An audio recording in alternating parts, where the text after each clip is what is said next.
All right, guys, today we got a special guest in the house. We did an interview with him and his partner Pearl from Mesanjarz of Funk. A lot of you guys didn't know Debo was in a rap group before co-founding Queen of the Ring. This man created something legendary. I'm talking about the one and only Debo, aka DeVell McAfee. Salute to everybody in the building. What's up? Panda, what's the word, man? Yo, Debo, what's good with you, man? We're going to be doing a lot of laughing in this interview, man. Man, salute to you, man, and everything you've been doing so far, man. It's been putting in a lot of work, man. I'm proud of you, man. You know what I'm saying? I consider you one of my homeboys and shit like that, man, and we got a lot of things going on in the near future. But go ahead. What's up, Panda? Talk to me. I appreciate you, man. But why we gonna be laughing? Every interview that I see you've done, you real serious. Right. Well, I'm a serious guy, Panda. I don't know what to really tell you, man.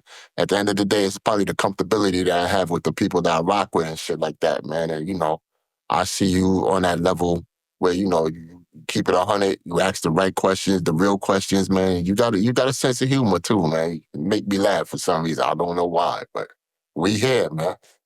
Key and ass. Stop playing. Oh, sorry. Talk to me, brother. All right, man. Well, during our last interview, you and I spoke about Fat Joe and Liza Rios lawsuit and how Cuban was initially upset with you because of your responses on the Uppercut podcast. On my podcast, you said you didn't know much about the lawsuit, and if you did, then you would be vocal about it.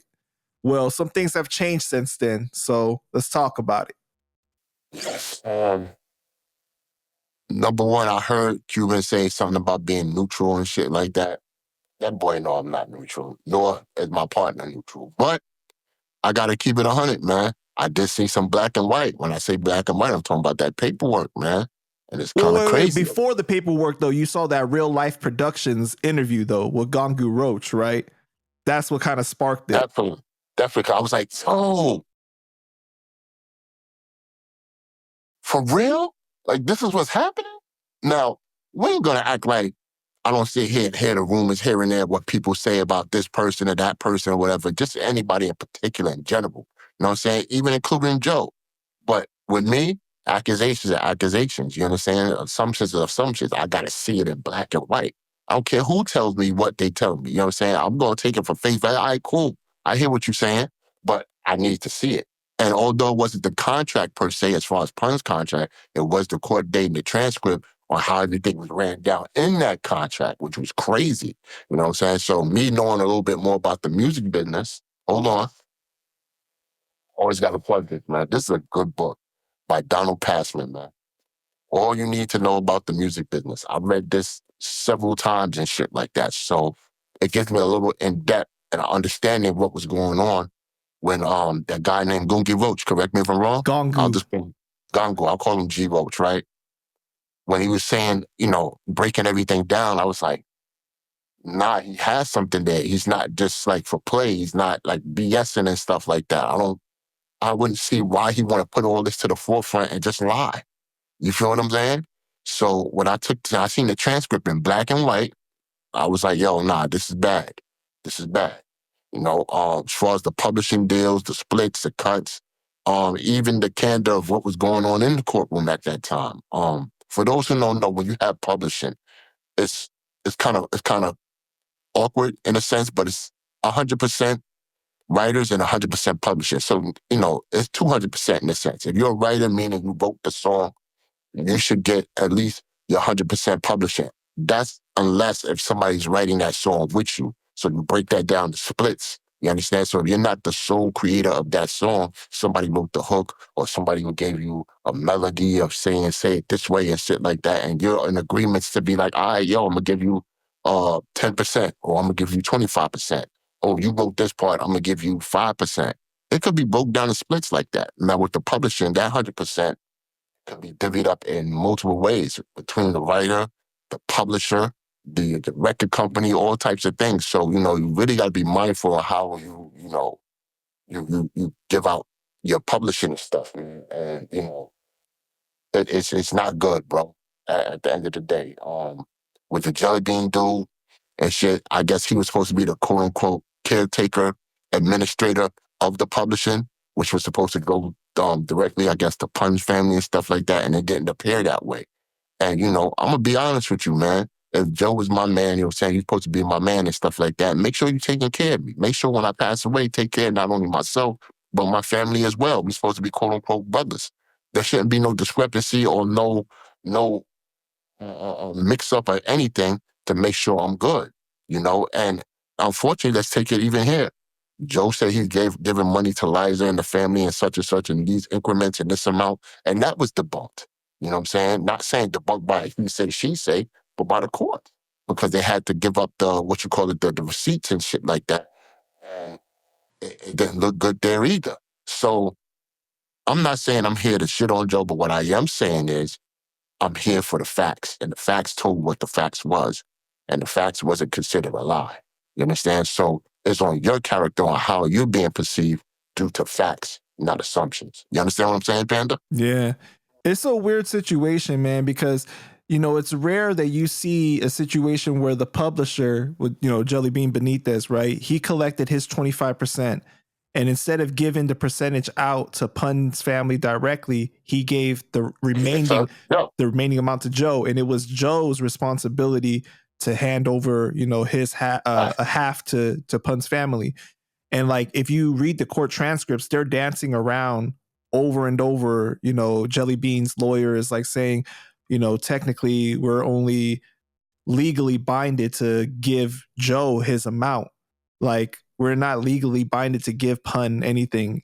Pun has to look to Joe to receive his amount, basically, Pun's family, Right. And like the judge was even confused by that. They were like, wait, so even in the court transcripts, they're saying that even if Pun's family doesn't get their amount from Joe, they can't go to Jelly Bean and do anything to him, basically. He's not, Right. Both was pointing fingers at each other. Pretty much that's what it was. Both was pointing fingers at each other on who was to administrate that publishing to Pun's wife and Pun, right. period. You understand what I'm saying? And being that my brother Pun, wasn't business 101 savvy, he was taken advantage of in certain aspects of that contract. And, who's to say if anything, because obviously, rest in peace, Pun is not here no more, so now, in between that time when Pun is not here and Liza not really knowing the business as well and whatnot, that could be taken advantage of in between those times. Like, hey, you know what I'm saying? Nobody knows nothing. I can hide this here. I can put this over there. Or I could do this and what, so all throughout that time, there was supposed to be a curation of finances allocated towards Liza and the family. And it looks like it wasn't. And that's very unfortunate. You understand what I'm saying? Because where he's saying, I gave her X amount of dollars, she's saying, I didn't receive a dime. And I'm over here in the shelter, you know what I'm saying? Unfortunately, and this, that, and the third. So I'm not here for the he say, she say, and the tea and all that. What I'm saying is what's obvious. The obvious thing is that that's your brother. Take care of your brother and take care of their family. Not saying out of your pocket if you can. If you don't have it out of your pocket, fine. But if it's supposed to be his money to be taken care of, give him his money, bro. Give him his money. Then you won't receive the backlash of your character being slandered. You know what I'm saying? Because you took care of business the right way. You understand what I'm saying? And I think that's the problem is that people keep on saying like, what is he supposed to do? Take care of these people for the rest of his life? Nobody's saying that. People are just asking for what is rightfully theirs. If I was supposed to receive this X amount, right? Make sure I get that X amount. Don't we're not asking you to go into your own pockets and give money that, that we weren't supposed to get. Basically, that's how I feel that the whole, the way that people are looking at it, Mm-hmm. And, obviously they discovered that it was like 2.3 million that was owed to Liza. It was supposed to be more than that, but they couldn't keep going back into the records. They didn't have all the statements. So that's crazy. The way that the situation happened was Jelly Bean was creating false documents, right? False royalty statements that was saying originally they only owed 80,000 left that was unrecouped in 2004. Then all of a sudden it jumped up to 400,000. So it's like, where did that even come from? Now let's just say Jelly Bean was the accuser. He was actually the sole person that was fucking up the publishing and not allocating it towards Joe the correct way or what have you. And if I was Joe, I would have snapped Jelly Bean's neck. You understand what I'm saying? Because you fucking up not only my fucking reputation, but you fucking up the pockets of a person that passed away whom I love dearly. You understand what I'm saying? So Jelly Bean would have been hung upside down from a bridge to make sure that situation was correct on all fronts. You feel what I'm saying? I'm not taking the brunt of the BS off the fact of his misconduct. But that's also the thing is that we know Joe's reputation, right? You gonna tell me that he's gonna allow somebody to steal from him and his dead brother and not do anything about it? But that's what I'm saying. Yeah, that's what I'm saying. From a person that's who you are, because I know I wouldn't do it. Say God forbid one of my partners passed away and stuff like that, and we had some big checks coming and shit. I'm not gonna mess that up. And then, you know what I'm saying, that not be allocated towards their children. It's not gonna be on my conscience. I gotta sleep at night, bro. Right. You understand what I'm saying? Like,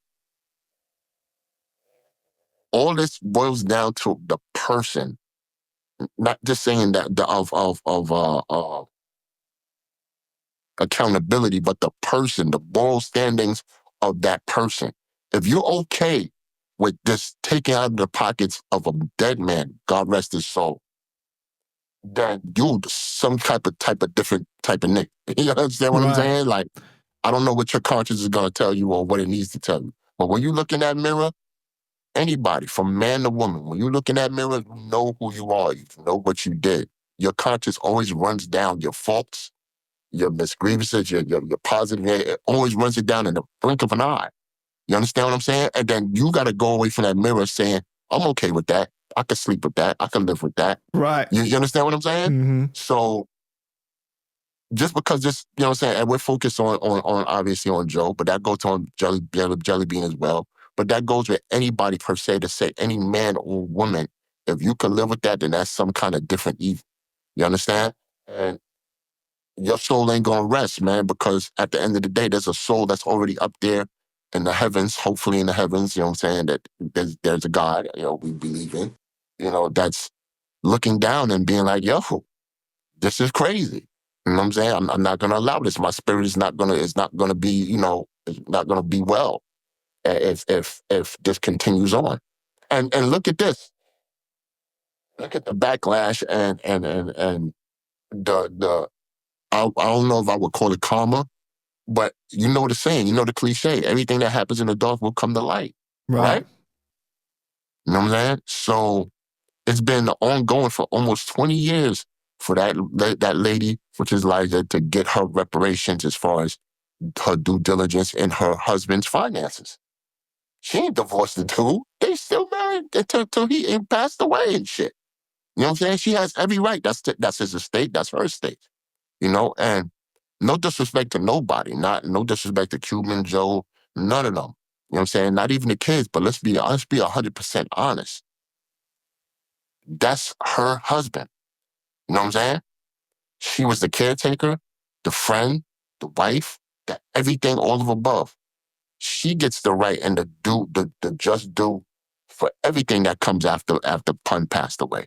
You understand? And I'm just glad on the conclusion level that she got something, which I hopefully feel like she was content with, to move on with her life, because that's traumatizing, bro.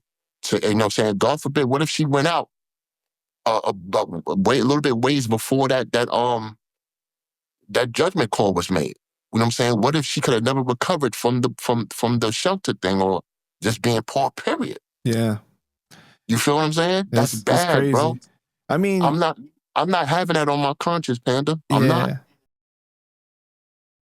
The court isn't gonna just say, like, for them to decide in mediation, like how they're gonna resolve the issue, right? Because the way that they resolved it was a payment was made to Liza. Right. And also Joe signed over his rights to Pun. Basically, right. You're not just going to sign over the rights for no reason. Right. You know what I'm saying? So it's a really sad and unfortunate situation.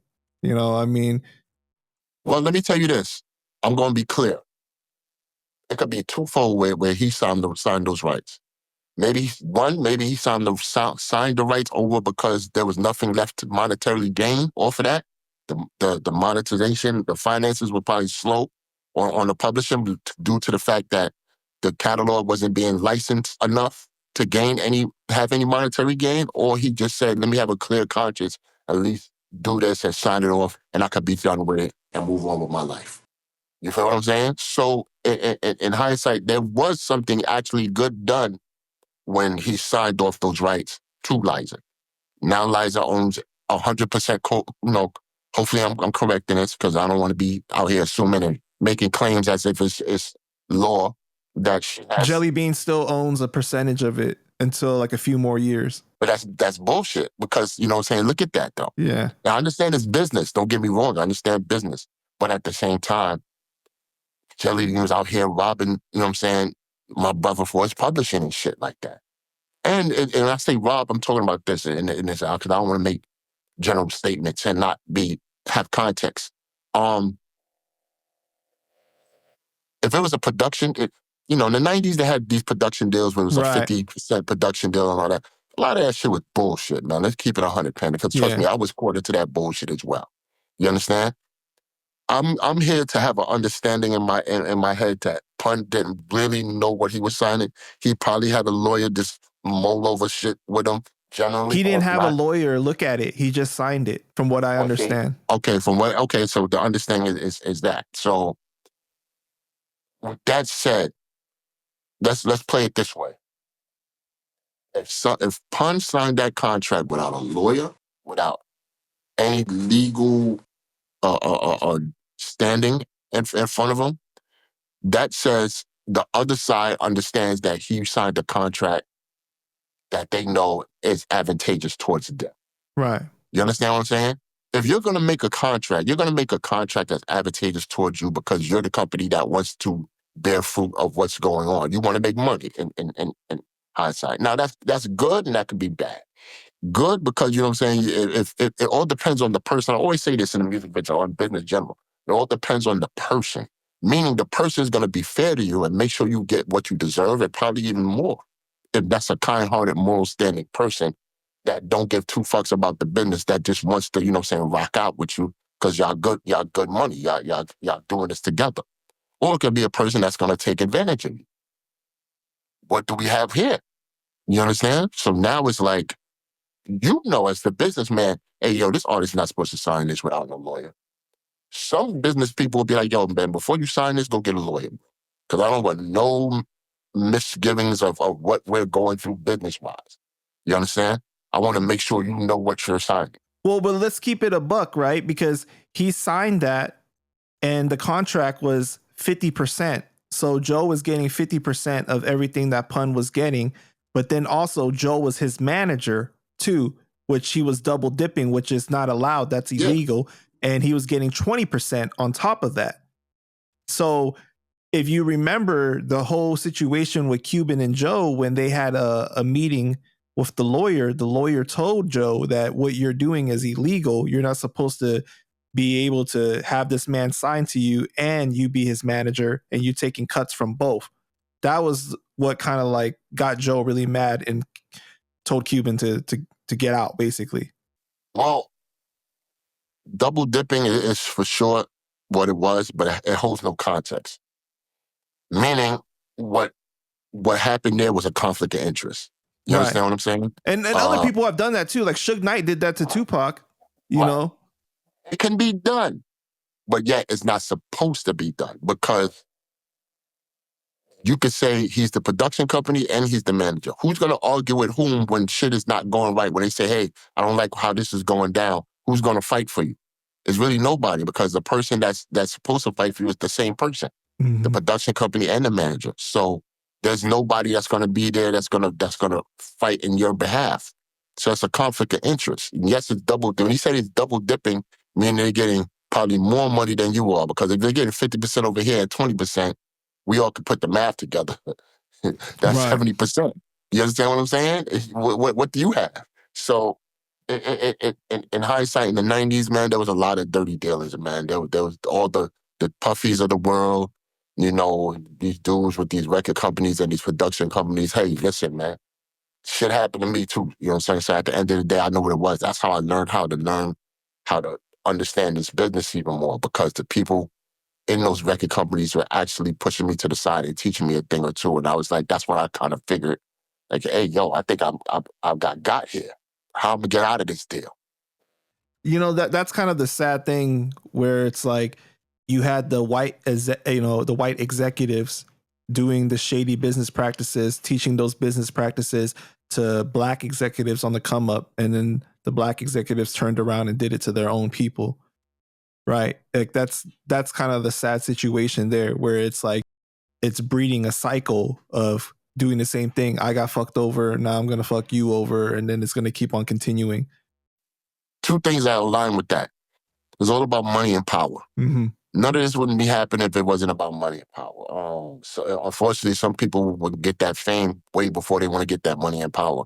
Now, in the 80s and 90s, in the 80s, it was happening in the 80s too, but not to the point where it was actually happening crazy, crazy in the 90s, because only very few people in the 80s had that connection to you know what I'm saying, white record company owners and stuff like that. You know what I'm saying? That's where you get the Sugar Hill records and stuff like that, and so on and so forth. Now, you know, I don't want to call them white people, but it's just primarily white people in the music and executive Right. side.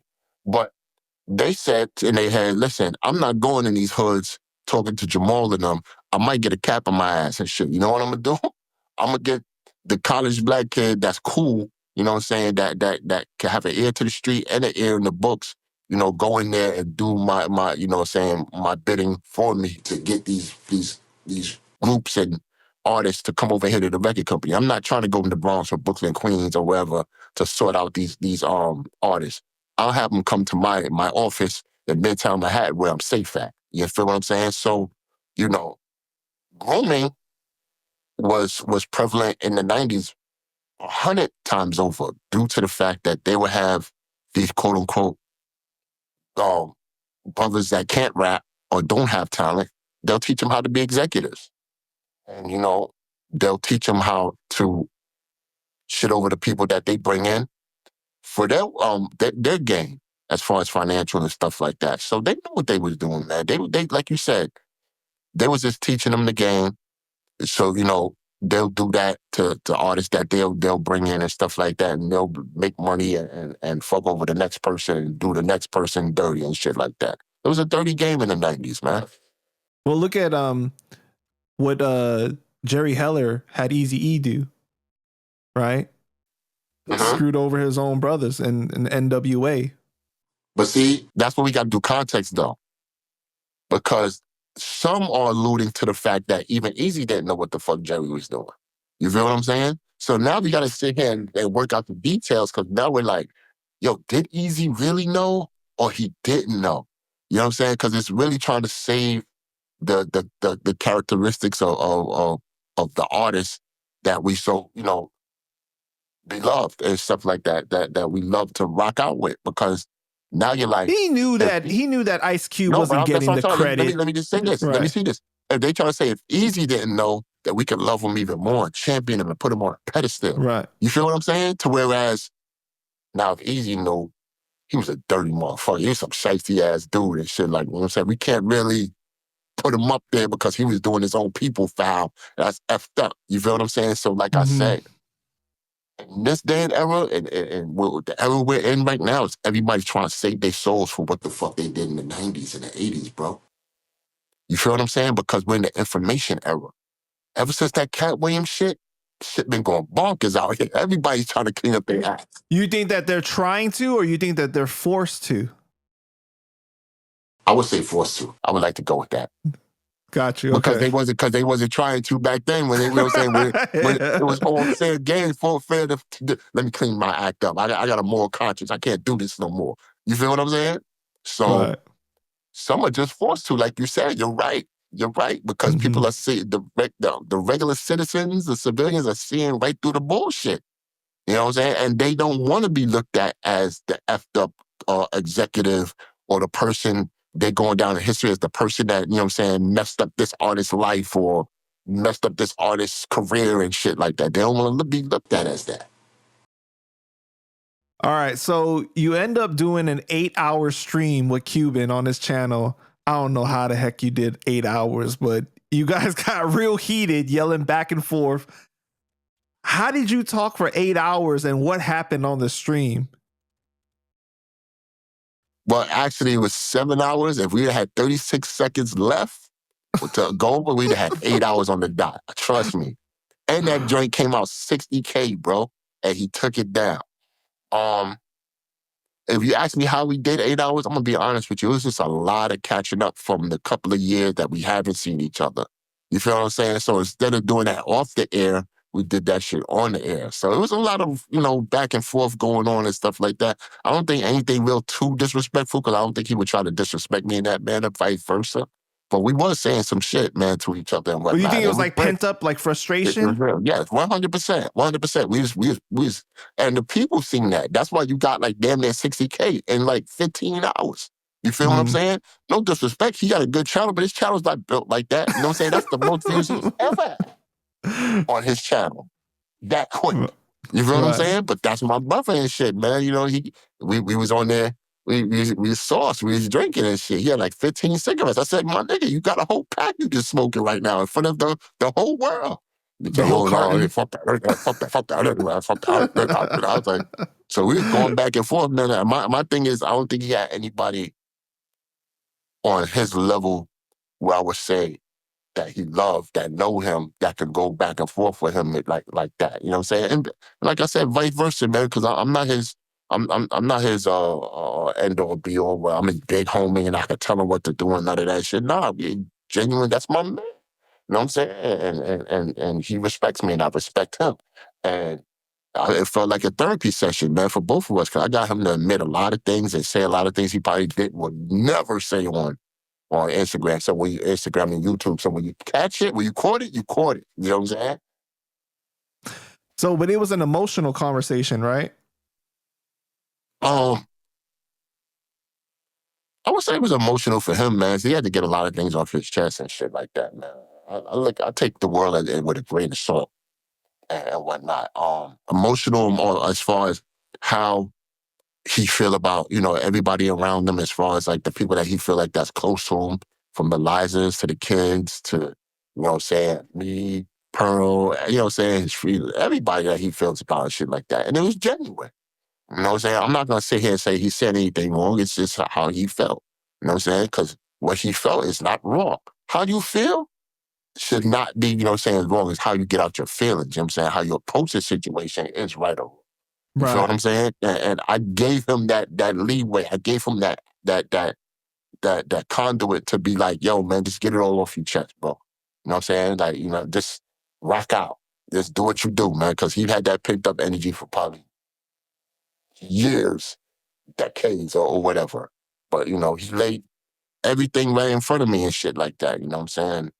I just had an ear to listen as opposed to judging him and shit. I didn't want to do that. But didn't at one point you asked him, like, yo, are you crying right now? You gonna kick your ass. You ask that question, not me. Everybody knows that we love Cuban. I did say that, but listen, men cry. You know what I'm saying? Yeah, absolutely. No, but that's why it was so real. It was such a real conversation because it went down that route. I'm not saying that to like shit on him or anything like that. Yeah, it's a joke. Yeah. I know. But yo, listen, when he did do that, I seen him in a different light.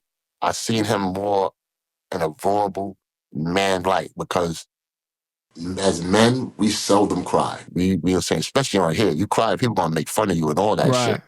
Yo, I be trying to tell him, man, yo, you a genuine dude. Like, you don't hold back. You say what you say, you know what I'm saying? But this one was 100% Cuban Link. I need to get all this shit off my chest. I gotta cry about it. I gotta scream about it. I gotta curse about it.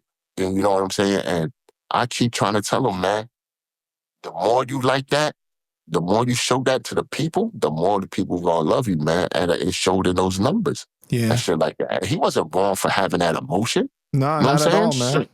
If I had that emotion, I'd be like, I don't give a fuck. You know what I'm saying? At the end of the day, but I'm a Scorpio, so I'm kind of crazy. I don't really show emotions like that and shit like that. And if I do cry, it won't be like you know how people got to get into that, to what you call it. I'll just be like shedding tears off. You know how you just shed tears for no reason and shit like that because you just got so much pent up energy or shit in your head going on and whatnot. I'm like that type of person and whatnot. But yeah, nah, shout out to Cuba, man. Like, sometimes you just be at the house crying for no reason. yeah, I'll be like,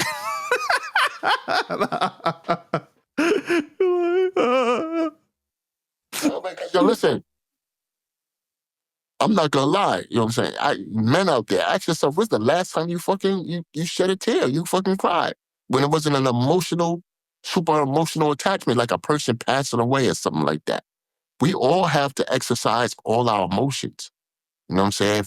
From anger to sadness to happiness and stuff. That's why we get depressed all the time, because those emotions are not being exercised on a daily basis, man. You know? And sometimes it's overwhelming. Where that comes from is, as a kid, as boys, we're told that you can't cry. And then we in return show the emotion of anger, and it doesn't provide the same relief that crying does, right? Yes. And parents, that's the wrong thing to tell your kids, man. Let your kids get those emotions out. They'll be well balanced. They'll be a more balanced human being if you were to and tell then them. What happens though? Then the girl that you end up with in the future, he's closed off. He doesn't know how to communicate to me. He won't tell me what's going on. Right? Because you weren't taught to properly communicate. You weren't taught to express yourself in the right way. Right. Well, I think with men and women, it's the symbolism of yin and yang. Mm-hmm. You feel what I'm saying? There's a balance between both, man. You get something from one and the other, something from the other and whatnot. And men do close off their emotions, because they're always told that they have to be strong and be, not cry and trudge through it and whatnot. And emotions are weak. Put those behind you and stuff like that. I myself suffer from things like that, unfortunately. Right. But with that comes an explosion of emotions that you don't know how to express, and then people will do something crazy to the point where it's like you end up in you're prison. saying to yourself, yeah, and then you say to, why would that person do that? And they wouldn't even know consciously why the fuck why they don't know what they're doing to wind themselves up in prison. Subconsciously, they'll do something to be like, oh shit, how the fuck I get here? You're not balancing your emotions, bro. So why do you think that Cuban ended up deleting the live? You ain't slick. I saw you that. You took a drink so you could think about your answer. No, not at all. His excuse to me was he felt like he was being disrespectful towards me and shit like that. And I was like, I don't think he was, to be honest with you. But I think he didn't want all those feelings and how he felt to get out there like that. You know what I'm saying? I think it was a little too much for him. And I think those numbers hit where he was like, damn, this is too much. I take this off right there. I was, you know what I'm saying? And people were seeing, he wanted his, I guess, his aura on how he's approaching life to be different as far as like what he's shown in that 7-hour video. Cause we were both drinking. You know what I'm saying? If I had a cigar, trust me, I would have been smoking a cigar. I don't smoke cigarettes, but that was his rationale for that. And I was okay with it. It's his channel. It is what it is. But I would say that led towards the right direction. I think that gave him a beeline of an understanding to say, hey, let me go live and do this all the time. Because I know he went live before a couple of times, but that right there set off a lot of things where a lot of people are actually like tuning in and really listening right now and shit like that. Honestly speaking, I would want him to get away from the Joe stuff because I think it doesn't do anything for him. Want his chapter in his life to be Cuban Link now, you know what I'm saying? Not about Fat Joe and what Fat Joe did to what you call it, because I feel like Liza and them got they just do. You know what I'm saying? Now that part is taken care of. Now we're talking about how his closure is going to be towards the situation or how Joe treated him and whatnot. And I felt like that 7-hour video was a gateway to getting out of there. You know what I'm saying? Because he was in the tunnel driving, and all you could see was Fat Joe and the trauma and all that shit was going on. Now he's seen a light at the end of the tunnel, and he go, get that out of there by just, doing him. All right, so then like you guys end up the next day doing like a 2.5 hour live, right? But it seems so much more calm. Seemed like you were being real nice now. Got all the frustration out the first night. That's him, man. He wanted a mild videos. I said, all right, let's do it. So we did the 2 hours and shit. And, it still did good numbers and whatnot. But, people was acting like, yo, where's the old one? What's the old one? Yeah. I said, you should have never took down the old one.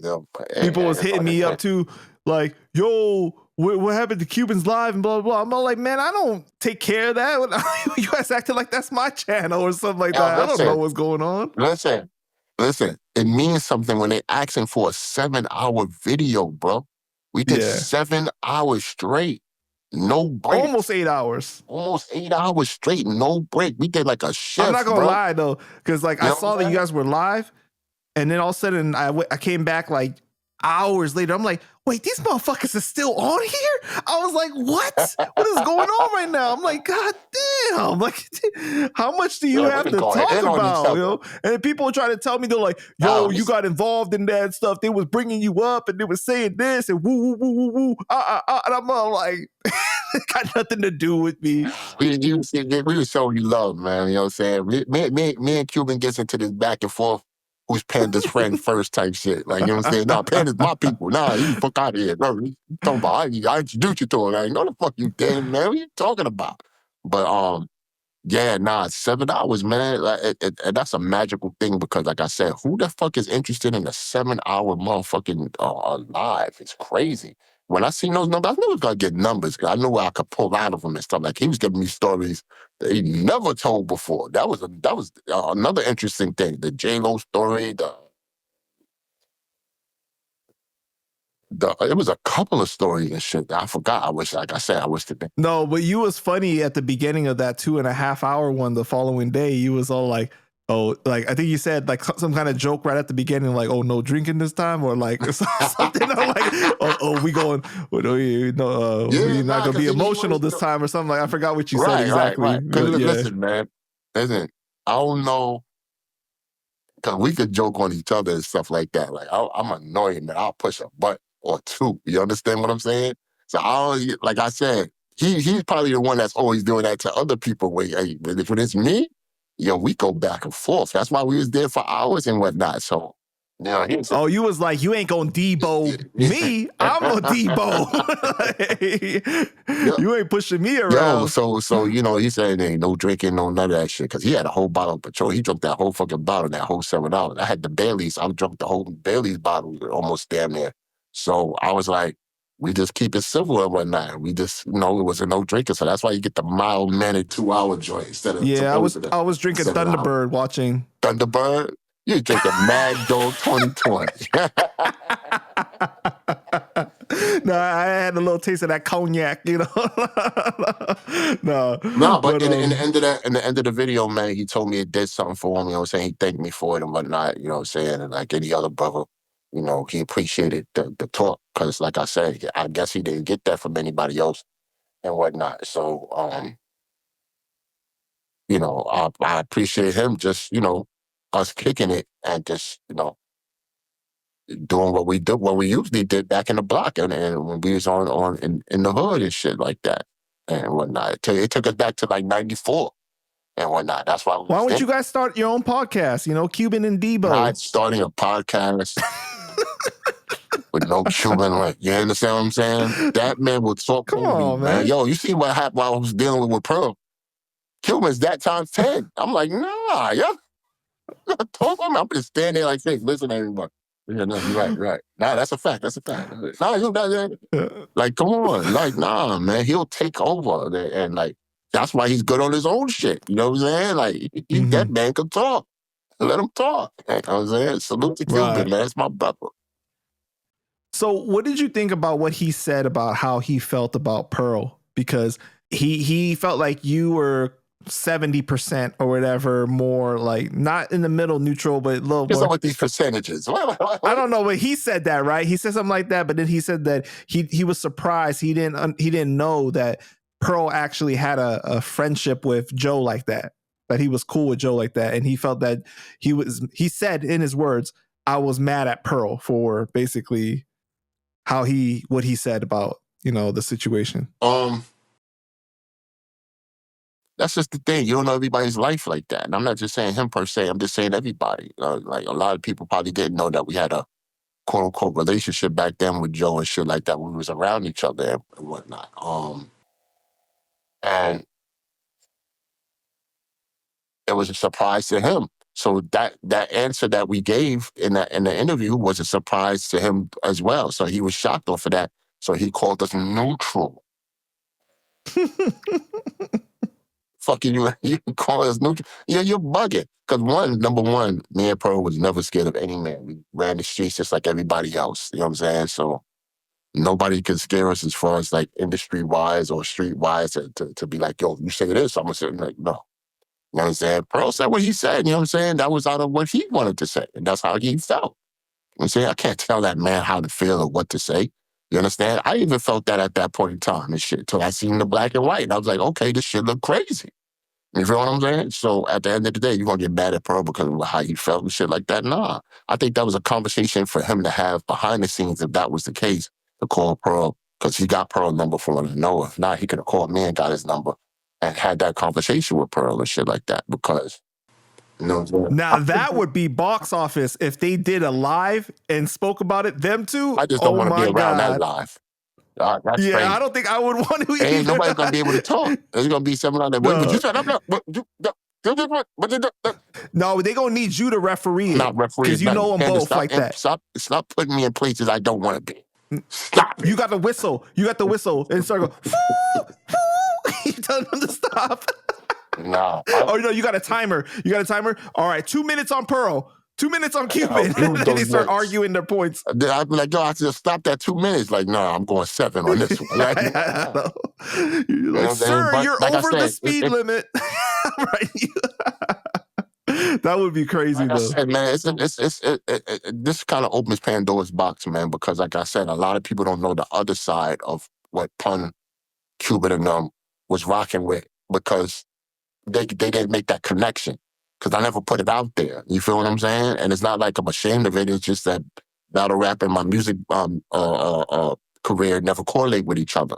You feel what I'm saying? So when I bring Pearl in, Pearl told you every fucking thing that we was doing and what we was about and who we rocked out with.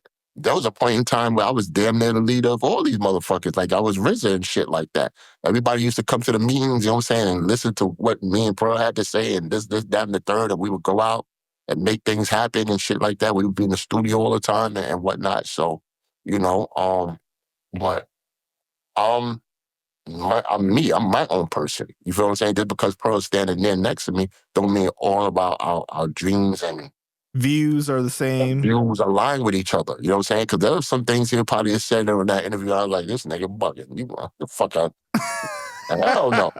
You know what I'm saying? But at that point in time, I'm not going to stop him, you know what I'm saying, for what he feels. Pearl don't do a lot of interviews like that. You know what I'm saying? So I'm going to let off his chest what he got off his chest. You could Google me or research me or go on YouTube and you can see me at a shitload of interviews and shit like that. Man, don't nobody know who you are. That's a fact, man.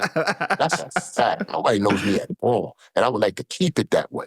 But then, and where Cuban was talking about being neutral and all that shit, man, I disagree with that. We wasn't neutral in that sense. We told the story of what the fuck the story was.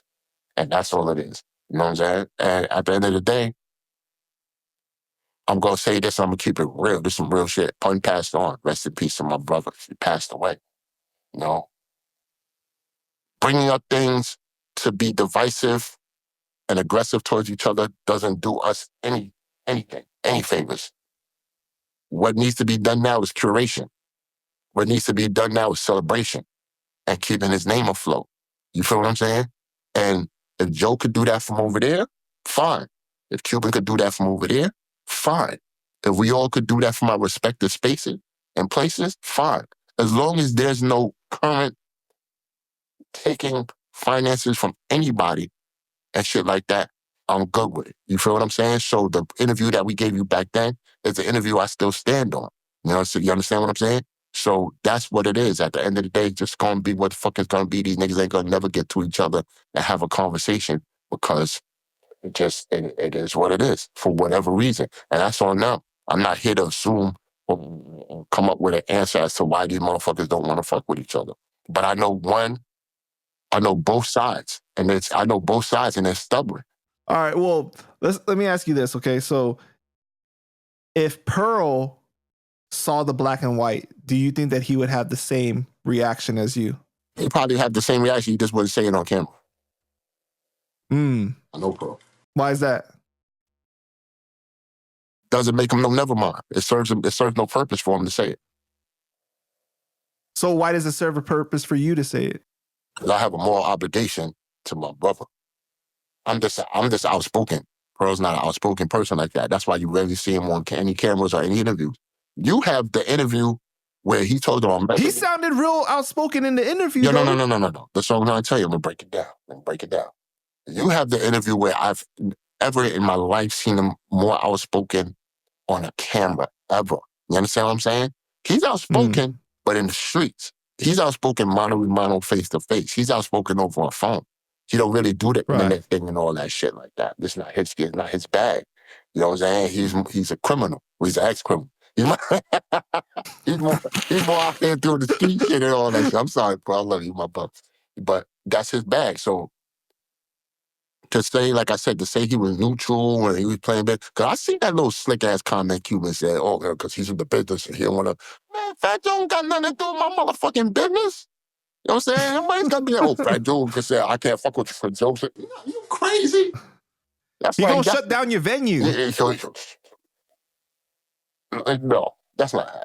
That's why I was so disappointed at him saying that dumbass shit. But as far as Cuban, when it comes to us, he know better. And this is not to be a tough guy. It's just that we don't give a fuck. Either way, that's just us. That's how we do shit. You know what I'm saying? But I said that on the strength of the reason why I came out is because I'm like, damn, this shit is fucking true. Like, it's there in black and white. I'm not making those assumptions. I'm not just coming up with something crazy and shit. Oh, I heard about this news reputation. Oh, no, it could be true. You know what I'm saying? Even the point where Cuban would say, oh, but I told you, I'm your brother. I told you that should be like, yo, listen, man. I don't believe my own fucking family sometimes when some shit they say. And I'm not saying that what you're saying is wrong or not true. But I got to research it myself, my nigga. I'm my own person. Let me do that. Well, you said that in the last interview, too. You said that in the past, you just believe somebody's word and it got you in a bad space because of that. Exactly. And that was a person that was close to me. And I was like, yo, that's crazy. So, nah, we're not doing that. You know what I'm saying? And listen, if I was to sit, I'm going to say this because it's not even to say to have a conversation with Joe about it because what is there to conversate about? You know what I'm saying? But I'm not going to sit here and say, yo, Joe, man, you did that to my brother. Like, I'm not, you know what I'm saying, losing my mind, coming out of my seat. I'm like, yo, what's up? All right, cool. You know what I'm saying? And we just keep it moving because we did that before, keep it moving and shit like that. But life moves on, bro.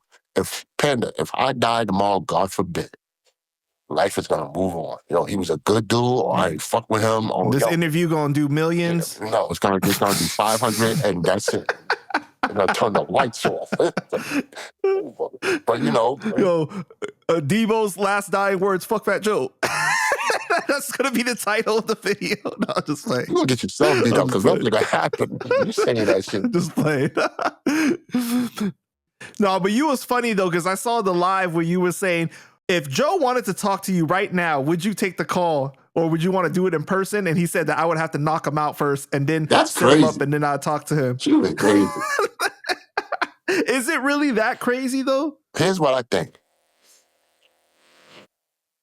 I think on Cubans, this is my assumption, y'all. There's not facts. I think when it comes to Cuban, I think he, you know, understands that, you know, Liza and the kids are kind of taken care of due to the court situation and shit. They're kind of good. In a sense, she got the estate back. She got all that. But and honestly, from my perspective, I don't think she worried about Joe. She don't care about that stuff. She moved on with her life. She's real happy now with where she's at in her life. Right. Now, the trauma and the shit that happened back then is still not conclusive towards Cuban, meaning he didn't get his he didn't get his conclusion. He didn't get his final say towards Joe as far as how he feels. His get back? If you want to say get back, that's fine. But honestly, when it comes to men, mano y mano, both of the motherfuckers is famous. You know what I'm saying? I don't see any of these motherfuckers pulling out a gun and shooting each other right on the spot anytime soon. God forbid. You feel what I'm saying? It's too much going on here. But if Joe was to stand in front of Cuban and vice versa, I'm pretty sure Cuban will want a conversation, probably even more than a fisticuff.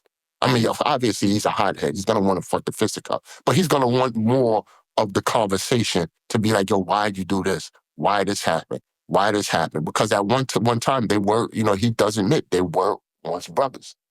They did fuck with each other at a point in time. So he wants at least an understanding of, yo, why, bro? We could have been the best. We could have been such So let me ask you, do you think that it comes from more of a place of hurt? Yes. 100%. He's a Sagittarius. He gets his feelings into what's with you and all these damn zodiac signs and shit? Like, you really believe in it that strongly? The zodiac stuff going on right here. Trust me when I tell you, it's crazy. Yeah. Because remember in that 7-hour live, I broke down what a Sagittarius was, and he's like, yo, that's me. That's me, yo. 100% me. 100%. Yo, he always be sending me the Sagittarius like Instagram reels and shit. Mm-hmm. He'd be all like, see, this is me. Loyalty. This Yo, Cuban, I'm gonna tell you this. Funny. My brother, I love you. I'm gonna state that right now. I'm not gonna say this over and over again because I just want to say it now and get it out the way. Don't be thinking this interview is just about talking about you and shitting. We're not shitting on you. I'm this. Nah, man, it's from a place of love. This is real shit. You know what I'm saying? Because you always like, oh, what the fuck? No, nigga, you know what I'm saying? You a real one. Man, he talks about everybody all the time. How come we can't talk about him? Listen, you a real one. You keep it 100. But at the end of the day, everything is not about you. I would like to not talk about your ass and this Fat Joe situation because I got a lot of shit going on by motherfucking self. But yeah, that's what it is. No, but okay, let me ask you this. Okay, so do you think that Cuban's frustration comes from the fact that after all these years, Joe is still standing on the fact that he didn't do anything when the black and white exists, when the evidence is there for people to see, yet there are people still defending him and saying, oh, Liza's a liar, like she did this, she was greedy, yada, yada. And it's like, it's hard for him to hear that. It could be that. Because the evidence. Of course it could be that. But he felt vindicated when a lot of people exposed it to be different than what Joe said. You know what I'm saying? So that's why he's a little more, elated when it comes to that, But it could be that. You don't, listen, man. Cuban shouldn't be here to see Joe change. Joe might never change to the person that Cuban wants him to be. You know what I'm saying? If you're looking for that, then you're going to be looking for a long time. You feel what I'm saying? So at the end of the day, it is what it is. I don't think Joe's going to be in any interview anytime soon where they're going to come up with anything big pun. You feel what I'm saying? He's in an area of staff. He's in a status where he can do that. Yo, if you want to interview with me, don't ask me about this, and that. You feel what I'm saying? So he kind of he tries to refrain from talking about pun a little bit. Don't you think so? Like for as big of a part of pun was of his career and everything and their close affiliation, he doesn't talk about pun that much. Like maybe on anniversaries, maybe like random stories, little stuff like that, but not as much as you would think. Why would you when a good portion of it comes with negativity? You feel what I'm saying? I'm pretty sure. So then let me ask you that though. Then do you think that because of all that has happened, pun is not as celebrated as much as he should be? That's what I'm saying this. For all of them though, not just Joe. You're right. For all of them, because they're not all on one accord. To have this be celebrated to the 10th power. That's why I feel like when I ask him, I say, yo, do you get mad when pun is not in the top 5 or the top 10 period and shit like that? Because you know why? A lot of that deals with the miscuration of pun's legacy. Due to the fact that if he was celebrated by the people that was close to him that has actual power to put his name up in a position where it needs to be, there wouldn't be a lot of problems going on. You feel what I'm saying? Yes, it took long to get that his name up on Fordham Road, but he got it there. That means something because you got to remember everybody was divided. You feel what I'm saying? When this was happening. So who do we give the kudos to for his name being up on Fordham Road? Could it be Liza? Could it be Joe? Could it be Cuban? Could it be his kids? Who do we give the kudos to? So I say all that to say Imagine if everybody was on one accord. They don't have to be kumbaya. They don't have to be in the same dinner table and stuff like that. But if everybody was on the understanding of saying, oh, listen, man, this is Pun's legacy and it helps all of us out. You feel what I'm saying? Let's keep his name alive by doing this, and that. You feel what I'm saying? And it takes nothing but a conversation, man. Behind the scenes conversations can help a whole lot of things. Whereas what we're doing now on the internet with me and you and shit like that doesn't help to the point where it's like, oh, that's how he feels? I ain't fucking with her. Oh, that's how she feels? I ain't fucking with her. And shit like that. You know what I'm saying? So we got to say the work that Pun put in with these records that he's made got him the legacy that he has without the curation of a big push from his record label, his production company, or his peers. You feel what I'm saying? People hold Pun dear to their hearts because he did something magical. Magical. You know what I'm saying? Not only being the first Latin to go platinum or whatever, okay, cool. But you know what I'm talking about? Like, listen, take his skin color away or his ethnicity away, he was magical on the mic.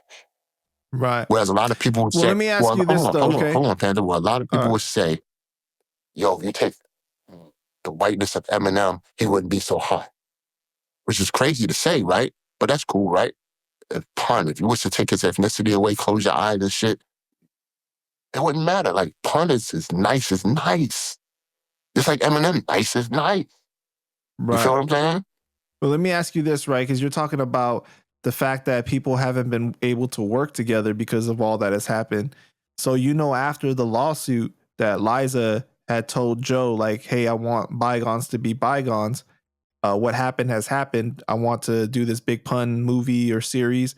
And Joe said that the only way that he's going to be able to do it is if she comes out and says that he never stole from her.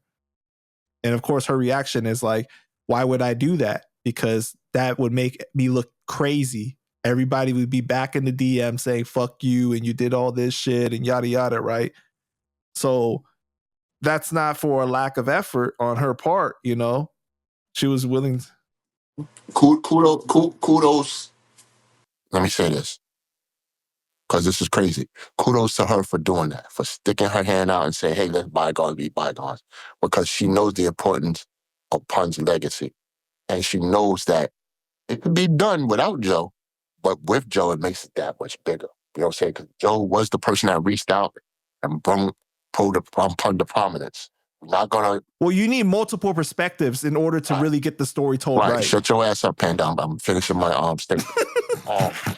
But kudos to her for doing that. Now, whereas Joe did, I would have took that sentiment and be like, yo, let's rock out. Because you know what it did? He didn't have to say, I want you to apologize for such and this, that, and the third. The showing of Joe and Liza working together shows that he is a bigger man. He can let shit rock out for the betterment of Pun's legacy and shit like that. He didn't need that apology. You understand what I'm saying? Just getting together with Liza and doing that movie will say it all. You understand what I'm saying? He would have got the assurance that, yo, we all rocking with each other. We all putting Pun's legacy to ahead of the bullshit, if you will. You feel what I'm saying? And that would have led to more doors opening, because all he did, no disrespect to Cuban, that's like I said, my brother and all that. Pun needed was the reassurance of Liza rocking out with him, because that would have told the whole story. Remember, Liza is Pun's, wife. You get no bigger than the wife, no disrespect. You know what I'm saying? The wife is the wife. You know what I'm saying? Now she owns everything. So if anything... She's in his place now that he's not here anymore. Joe, as you being this fat Joe, anything you need, once you did that good gesture of faith, all you have to do is say, yo, Liza, I need such and such on this. Okay, Joe, I got you. I'm going to sign off for that. Yo, I need such and such for that. Okay, Joe, I need such a... They would have been in tandem working with each other. You know what I'm saying? So I think when it comes to Joe, that gesture was to just, have his quote-unquote character in the industry look good. If she would have did that for himself, that was a selfish act. But I think he didn't need that selfish act, because they would have said it all if they would have just shook hands and went out there and rocked out with each other. But then you think about like if some of those decisions that he had made previously in regards to Cuban, Sace, all these people, right?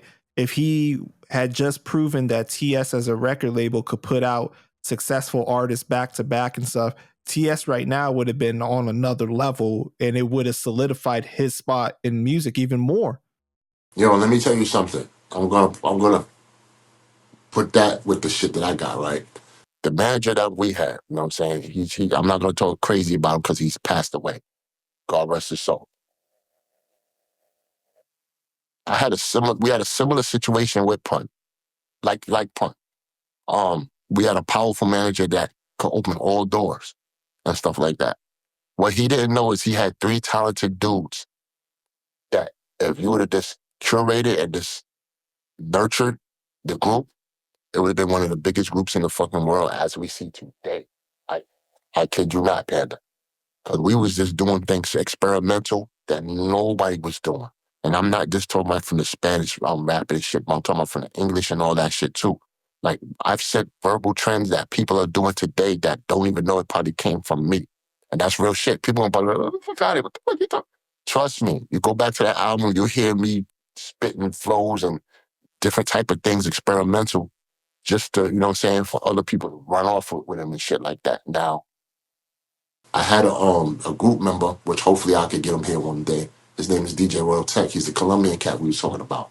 He had the long Right. hair and all that shit back then, you know what I'm saying, the beard and all that. My best friend, like still to this day, like my brother from another. You know what I'm saying? Like, Mother.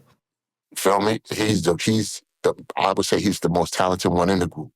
Cause he'll say he did the side rapping, but he was the DJ, but he was also became a phenomenal producer today. Like, this guy's a multi-instrumentalist and he knows his sound. And like I said, had the manager knew all this back then, which I was trying to tell him, he would have probably been a millionaire today.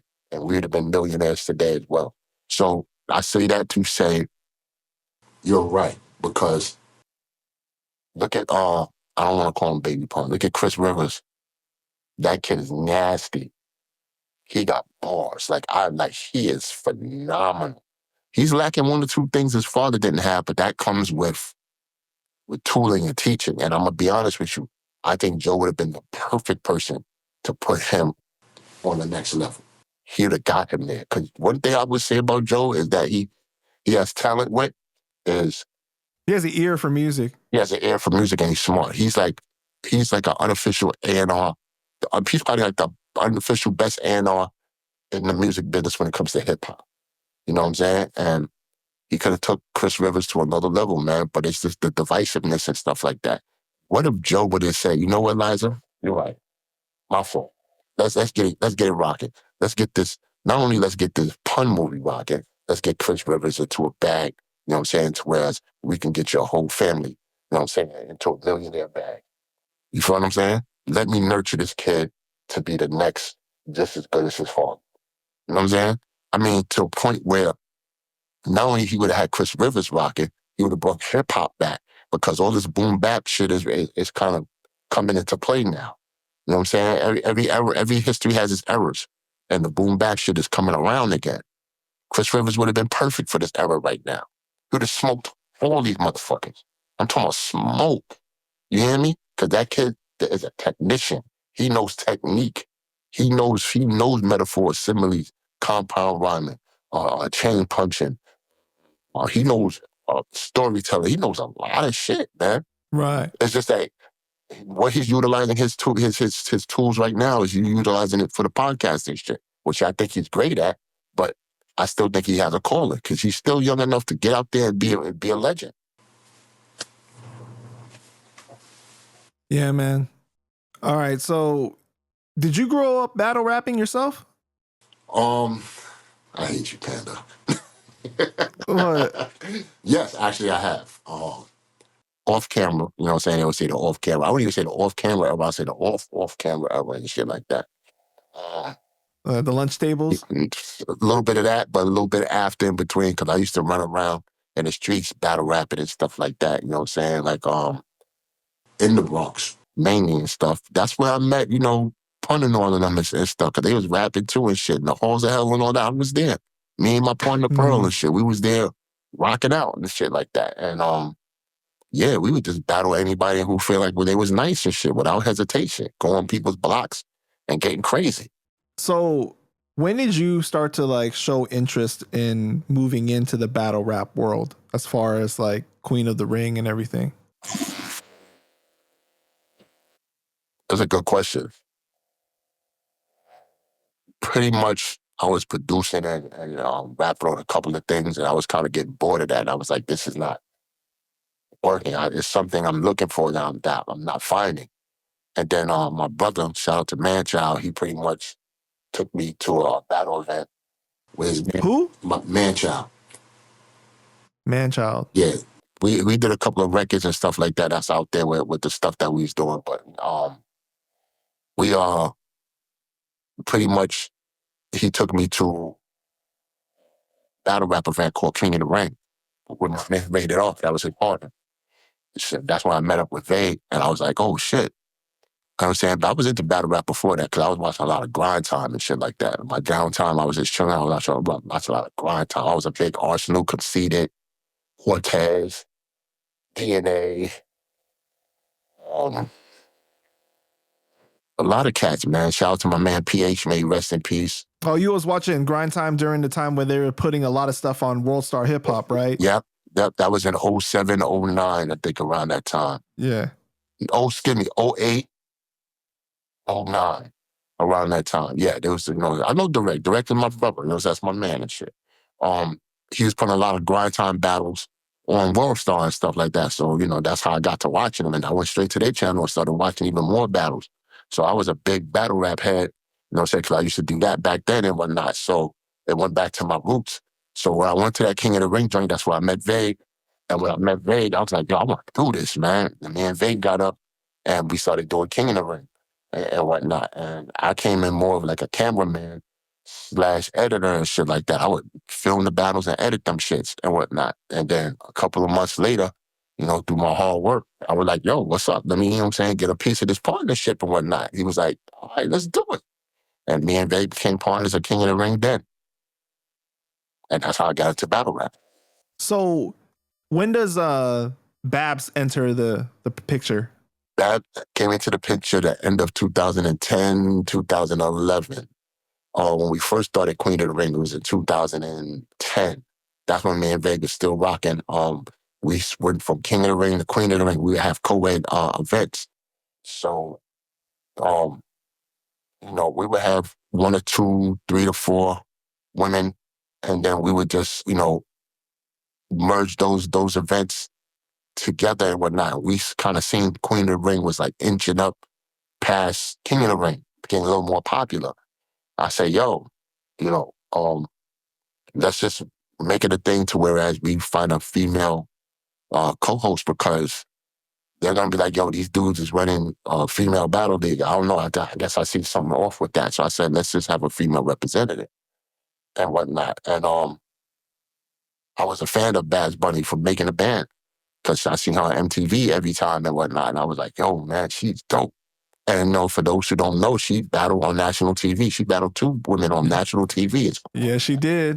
You know what I'm saying? And the characteristics and market. I'm a marketer. I'm a person that likes to market it, put things together like Lego and shit like that. I said, yo, she's like an everyday woman because she was the first Black girl on national TV as far as reality TV is concerned. Now, we all know on the Real World, it was Heather B. Shout out to Heather B, 100%.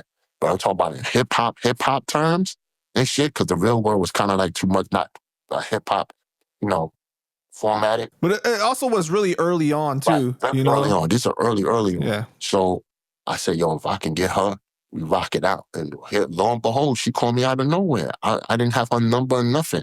It was probably like mental telepathy and shit. She probably knew what my plans were. And she said, yo, Playboy, I'm saying, I love this Queen of the Ring thing. Let me see what's going on. Boom, boom, boom. And she came in as a partner, man. Me and Vague said, yo, let's rock out. And then that's in 2011, we started rocking out with each other. Me, Babs, and Vague, Queen of the Ring. Experience a lot of difficulty starting out early on because the because of it being about females, or do you think that worked to your advantage? Yes, nobody want to see females battle rapping, talking about guns and beating people up and all that shit like that. They thought that was whack and whatever. You know what I'm saying? Yes, we experienced a lot of pushback. Many people were telling me not to do this shit. You know what I'm saying? And the reason why I kept going is because I seen it was a different marketplace, it was a different niche, and on top of that, it was the results was fruitful. I seen the results in the views. Whereas a popular person on King of the Ring will have a certain amount of views, unknown and Queen of the Ring would pass those views. And I was like, yo, wait a minute, we got something here. You know what I'm saying? So shout out to E-Heart, which is our flagship, battler on Queen of the Ring. When I say flagship, the people picked her. You know what I'm saying? I'm not going to stand here and be like, yeah, nah, you're going to be like, nah. The people was like, yo, E-Heart. You know what I'm saying? Shout out to Duchess, too, because they were shouting out Duchess as well. She was a young lady from back then as well. But those two became our flagship battlers for Queen of the Ring and just kept elevating from there. So you're doing Queen of the Ring events and everything is going good. What has happened since then? Like, what is the climate of battle rap now? Now? Yeah. Like, because to keep it, frank, people feel like battle rap has fallen off. They've said that Queen of the Ring has fallen off. And I know that you've kind of discussed some of this in the past a little bit, but like, what do you feel like has happened that has caused this situation to be where it's at now? Number one, I don't like the fact that you said battle rap and Queen of the Ring is falling off. You could have just put that without having mentioned Queen of the Ring. Don't get caught in these streets, Panda. You told me about to ask you that, right? In those words. No, but I hear what you're saying though. We're talking about from 2008 to 2024, which is a lengthy time. As far as battle rap falling off, would I subscribe to it? A little bit, due to the fact that I've always said every 2 to 3 years the audience changes. People grow up and they lose interest due to the fact that they have jobs, families, and lives to lead. Nobody's going to sit there and watch a 40 or 50-minute battle all day, every day. You know what I'm saying? And there's multiple battles that come out. So, it's like a reality show. You got to catch up because one battle rapper would say something like this battle, where another battle rapper would say something about the battle rapper that said something about this event, shit like that. So it's a lot of keeping up with the Joneses and catching up, if you will.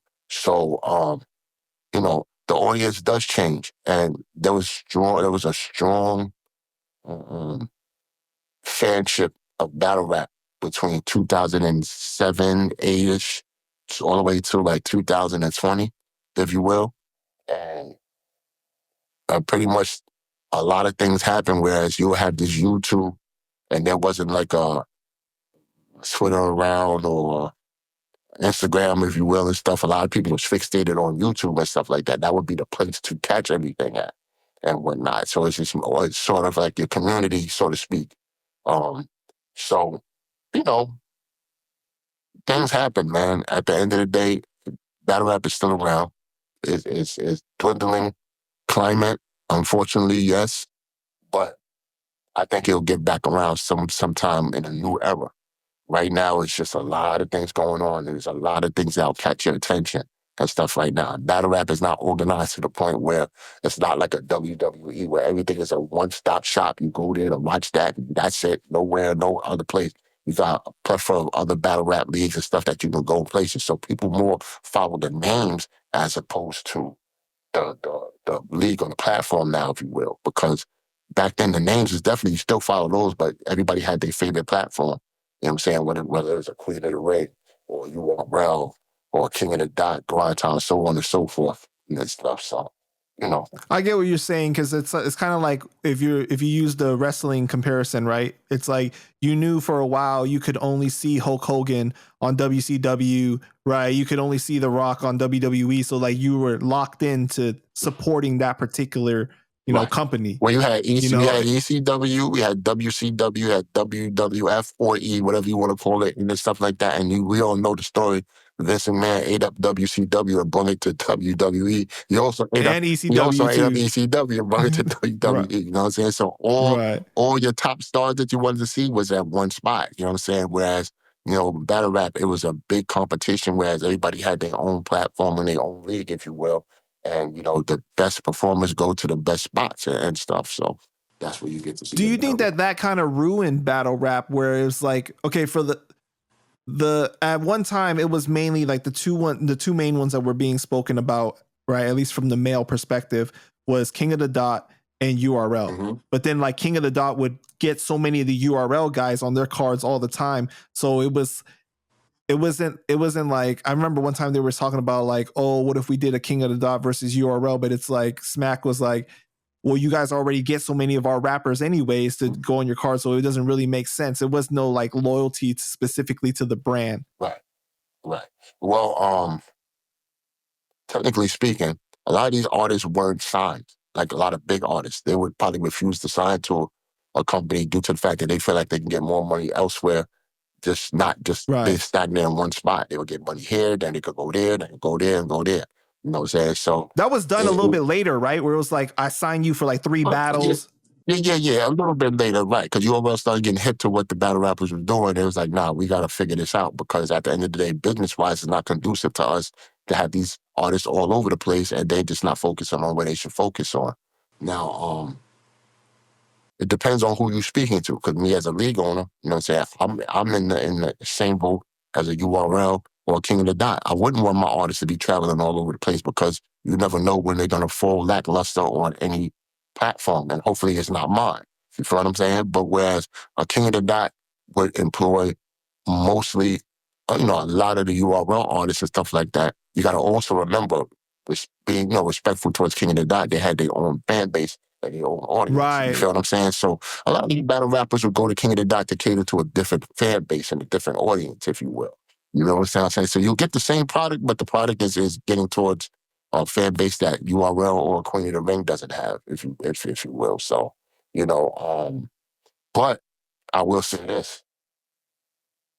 A lot of the artists have kind of wore themselves out thin, and was in a lot of places that wasn't given their A game. Had they gave their A game, then we wouldn't be having this conversation where battle rap would be quote unquote falling off and stuff like that. The material is just not up to par as it probably once were. And a lot of these rappers are saying the same thing over and over again. It's just sonically to your ear, you might not think it is, but it is. You know what I'm saying? Because that person's voice is the same voice repetitive over and over. They're doing the same schemes, the same 4-bar setups, the same this, that, and the third, as far as like 4-bar setups or whatever. Then it's the same your ear. The material work might sound different, but the sound would sound the same. So a lot of people kind of weighing off on that, like, oh, I'm tired of battle rap. I heard the same person and this, that, and the third.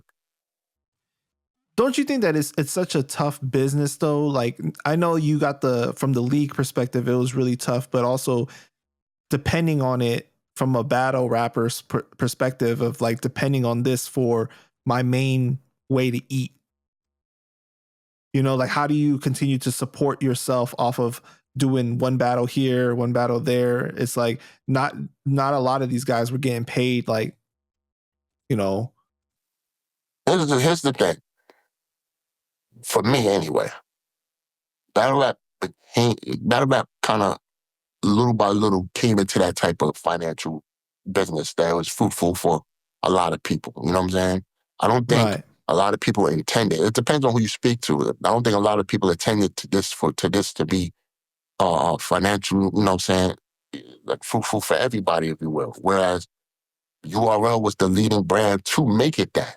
You understand? People didn't probably see it as a business until URL made it into a business and stuff like that. I'm not taking nothing away from Grind Time or King of the Dot, because there was the early forefathers in battle rap too that were not. I'm pretty sure they was doing their business as well. But whereas, the grapevine would be, oh, such and such is getting paid this, oh, such and such getting paid that, and stuff like that. So a lot of people will know a lot of people's business on who's getting paid what and how the financials is getting wrapped around, to whereas the owners are getting paid this amount of money if they do it this way. and stuff like that. So for me, I utilize it as a tool to just promote the artists that I had to get them to a bigger and better place and stuff like that. Because, yes, I love the money and stuff, but I know what I was actually doing it there for. I was, to move the culture, to have women have a say so in the culture and stuff like that. If we can get paid, shit, that's great too. So I was looking for avenues and ways to get that done, if you will. So the more popular we got, the more money we gain and the events that we had. So, it was more of a hustle and bustle when it comes to battle rap. A lot of deals and big time deals and stuff like that landed on a URL desk more than any other probably and stuff like that. Whereas we'll get paid, I can't say a week because me, Bads and Big kind of nurtured and our company helped grow a lot of our artists. A lot of other companies would utilize a battle rapper that's already popular to get their gains from that. Because if they know they're getting battle rapper A that'll get you 1 million views within a month, it's easy. You know what I'm saying? That fan base is going to follow battle rapper A to where he's going over here, to platform A over here. You feel what I'm saying? You grew yours from the soil. Right. Pretty much. So for you though, right? For all those years though, did you find it actually fruitful financially, or you just felt like you did it more for the culture and financially you sacrificed? Financially, I sacrificed a lot. So there was times that you guys lost. You guys didn't make money. A lot. That's tough, bro. I kind of like broke even in a sense, or got it back when COVID came around and they had caffeine where you are around. Where shout out to Beasley, he pulled us in to be like, hey yo, make a run with us with this caffeine thing. We rocking out and stuff like that. I was like, yo, dope. You know what I'm saying? So that's where a lot of the artists that we had on our brand made the most money, even after. You know what I'm saying? Because there's this rumor or this thing whereas Chrome 23, the girls got the most out, that's bullshit. They either got either the same or a little bit under. Because one thing about Queen of the Ring is I never divulge anybody's purse or how much a person is getting, because I think that's classless and hacky. Like we don't do that. That's unnecessary. That's bragging shit to make somebody feel, you know what I'm saying, fucked up about what they're not getting and shit like that. I never do that. So you felt like caffeine was actually beneficial for the battle rap culture? Yes. Because I know a lot of people 100%. complained at that time about, like, I guess from the fan perspective, that they didn't want to, use caffeine, or, they missed the days of it just being available on YouTube. But from a business perspective, man, a battle rap fan always missed the days of something. The battle rap fan always missed the days of something. They missed the days battle rap started. Like, you know what I'm saying? At the end of the day, it's just, listen, man, in this culture, the best thing people could do is make complaints. Like, you know what I'm saying? And I say the best thing is, when I say the best thing is because we can harp on making something better. They feel like the complaints gives them the power to make us get on our A game to fix what the fuck they complaining. right. I understand that perspective too, because it's kind of like fans want it to be so convenient for them. Like, oh, I'm already using this app, YouTube, so just put it here. So it's easy for me to click on the video and watch. Yeah. While I'm watching all the other stuff, and I don't want to. Listen, if we would allow, if we was allowed the fans to take out videos and put it on their shit, they would. If you understand what I'm trying to tell you, you know what I'm saying? You gotta condition your fan base and stuff like that. Because everything was new across the board, from the leagues to the battle rappers. Well, not so much the battle, but the leagues, the fan base, and stuff like that. When I say new, I'm talking about there was no instructions on how to start a kit, a battle rap league or a platform, or a starter kit, how to do an event, shit like that. You know what I'm saying? We was just getting it off the muscle and just coming up with shit as it goes along. Like I said, I sit down and saying, I don't say this on a bragging, well, you're going to say I'm bragging, but like, I would consider myself an architect because I did a lot of things a lot of people haven't done. There's still to this day not a female women's battle league, ever. They tried to be, no, that's bullshit. They all wanted to. Shout out to Bars and Roses and stuff like that. They do a good job there. But I'm talking about in hindsight, and as far as like with Queen of the Rings, height They haven't done that yet. You know, so I was an architect. My partners were architects for a lot of things that, you know, haven't been done. So, what was your relationship like with all of the other leagues? I mean, obviously you were tight with Smack and URL, but were you cool with King of the Dot and RBE and all these other leagues too? Um, URL is always about brothership, 100%. We'll have our infighting, like family always do. But you're never gonna hear me say nothing negative towards them in the public. You know what I'm saying? Vice versa. Right. Shout out to my brothers, man, Smack, Beasley, and Chico. You know, and my man Pete. Um, as far as the other leagues and stuff like that, I would go to a King of the Dot event every now and then and kick it with Organic. Organic is a cool motherfucker. You know what I'm saying? Shout out to Organic. You know, he'll never have a bad word for me and stuff like that. We call each other legends, man, every time we see each other and stuff, man. When it comes to all the other leagues, I have a cordial relationship with them and stuff like that. It depends, you know what I'm saying? I'm not everybody's cup of tea. You know what I'm saying? Like, I would say things because I feel like they're truthful or this, you know, when the question is asked to me and whatnot. Some people feel like they don't like that answer. Some people like, oh, it is what it is. Ignore my answer and keep it moving. I know I got a great relationship with Direct. Direct is like a little brother and shit to me and shit. He's the one that started Grind Time. Mm-hmm. And you know what I'm saying? I'll forever have love for him and shit like that. We have a great rapport with each other being Direct, for sure. You know what I'm saying? He's a legend. Like, he's a super legend to me and shit. You know what I'm saying? So What do you think about the different audiences for each league?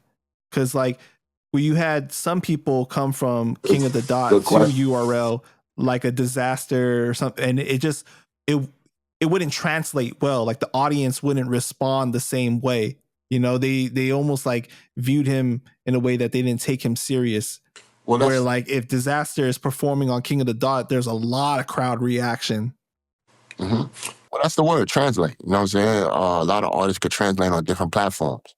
Um, and that'll be betterment for them because they'll gather a different type of audience and stuff like that. Bring that audience to wherever their home is. Um, it all It's depends like on music crossing over. right. It all depends on the material and stuff like that. I would, you know what I'm saying, like a person like a Disaster and shit, he's a GOAT, he goated legend and stuff. Yeah, some of his material might not translate on URL depending on the circumstances and stuff like that. Because I guess if he did multiple times and really tried, I'm pretty sure he could be a mainstay, if you will. Um, you know, it doesn't make him any less than of a legend that he is now and shit like that. It's just, it is what it is. Translation is a key. You got to know how to diversify your portfolio when you're on these different platforms or leagues. That's it. But do you feel like the audience at King of the Dot is more accepting towards like URL versus like the URL audience being more accepting of King of the Dot? I would say that the audience at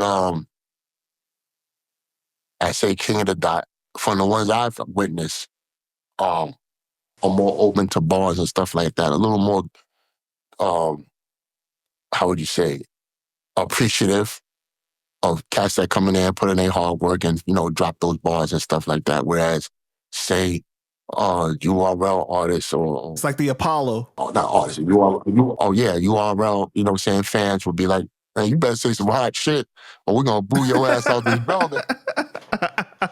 URL is like the Apollo audience, you know, Right, where it's like right, we ain't afraid to boo you, right. no matter who you are. Listen, we're Queen of the Ring audience. You better know how to rock out over there too, because if you saying some shit that they don't like, they're gonna be like, "Fuck out of here! Get him out the ring, Debo!" Like crazy. You know what I'm saying? So it all depends. Every platform has their different audience, and that doesn't take one away from the other. Shit, one is not better than the other. It's just how they rock out and the shit. You know what I'm saying? Because the fans make up what the home is too. You feel what I'm saying? Whereas Right. a crowd that you'll see at a Queen of the Ring, you're not going to see that crowd on a King of the Dot or URL for that matter. I have fans that come up to me and say they've never seen URL a day in their life. They know what Queen of the Ring is. That's not taken away from URL. It's just that their preference is a Queen of the Ring battle. You feel me? Right. And that goes vice versa with, a person probably never heard of a Queen of the Ring battle ever in their life, but they know what URL, they know what Smack is.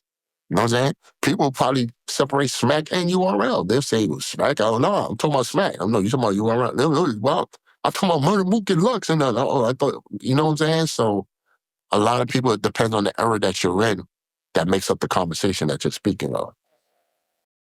Is it true that you sold Queen of the Ring to Smack? Why would you think that, Panda? Because you asked me to ask you that question. No, I didn't. A lot of the people. No, we didn't. We didn't sell one. We still got 33rd to third, me, Vig, and Babs.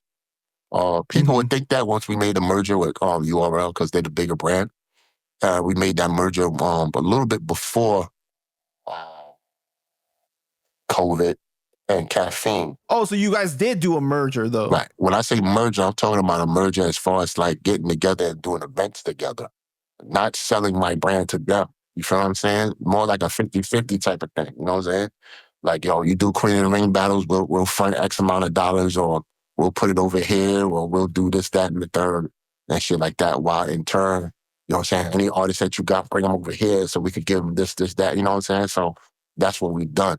Our first thing we ever done was an event called Royalty in VA, which was a great event, you know what I'm saying? So they seen it fruitful. They was like, yo, let's continue to do what we do.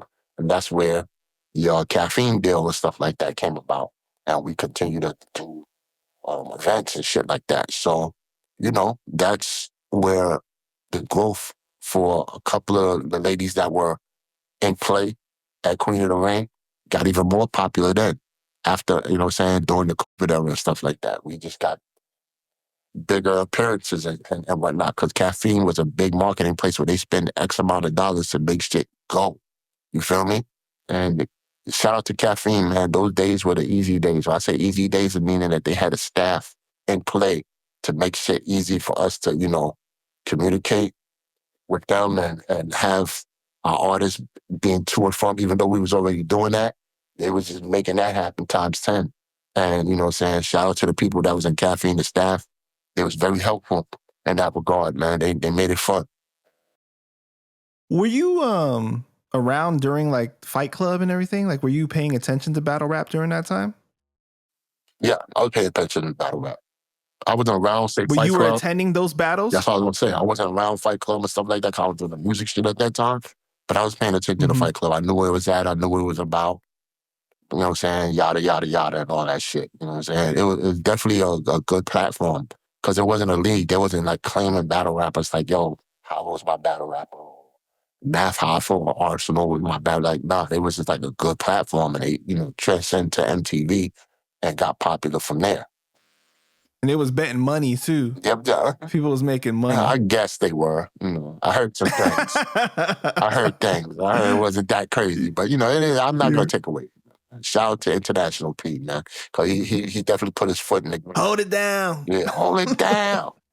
Hold it down. But nah, he's an innovator. He's definitely a legend in the game. And if it wasn't for him, a lot of these artists wouldn't be as popular or get to that next level to be, seeing, if it wasn't for like Fight Club and shit. Man, I would love to interview him because I feel like he hasn't really spoken about those days. Like, I don't really see him do like interviews or anything. It's unfortunate, man, because, some people just don't want to be seen no more. Some people just want to just move on with their life. They know what they did. They don't take, Right. they don't take, they don't have a narcissist bone to be like, yo, I got to have people see me. They got to know who the fuck I was. I was here before all these motherfuckers. I don't think that's in International P. Who knows? What his story is. Maybe he don't say nothing because, you know what I'm saying? A lot of people might say shit about him. Who knows? But he definitely, one thing you can't take away from him is that he put on, He definitely made shit happen. And, it's that back in the day era, you got to remember, there was a DVD era. There was Smack, there was Sub-Zero, there was Cocaine City. There was a lot of motherfuckers trying to put on for battle rap. They didn't know a battle rap would get this big, because the people that took advantage of it in the YouTube era was the Grind Times and URLs and Queen of the Rings and King of the Dots and We Go Hard and RBEs and I Battle and Trap New York and I could go on and on for days and shit like that, man. A-hat, you know, come on. How difficult is it to keep an event on time, like timing? Because you've had like, you hear about these events sometimes where like people run over and it's just like a battle doesn't start till like real late, and like, you know, people been waiting for so long already and they're like so upset about it. We on CP time, Panda. Niggas is gonna be niggas. we gonna be late for the date. You know what I'm saying? Nobody listen. If an event starts at 3, it really gonna start at 6:30. You understand what I'm saying? It just so happens, man. Because you know what it is? Wait, is that why like certain battle rappers, you know, they end up getting so hungry they start punching people and stuff, and then blaming that on the chicken stick? And you know what's crazy, man? I got a story. I got a story with that. Math was outside of that event.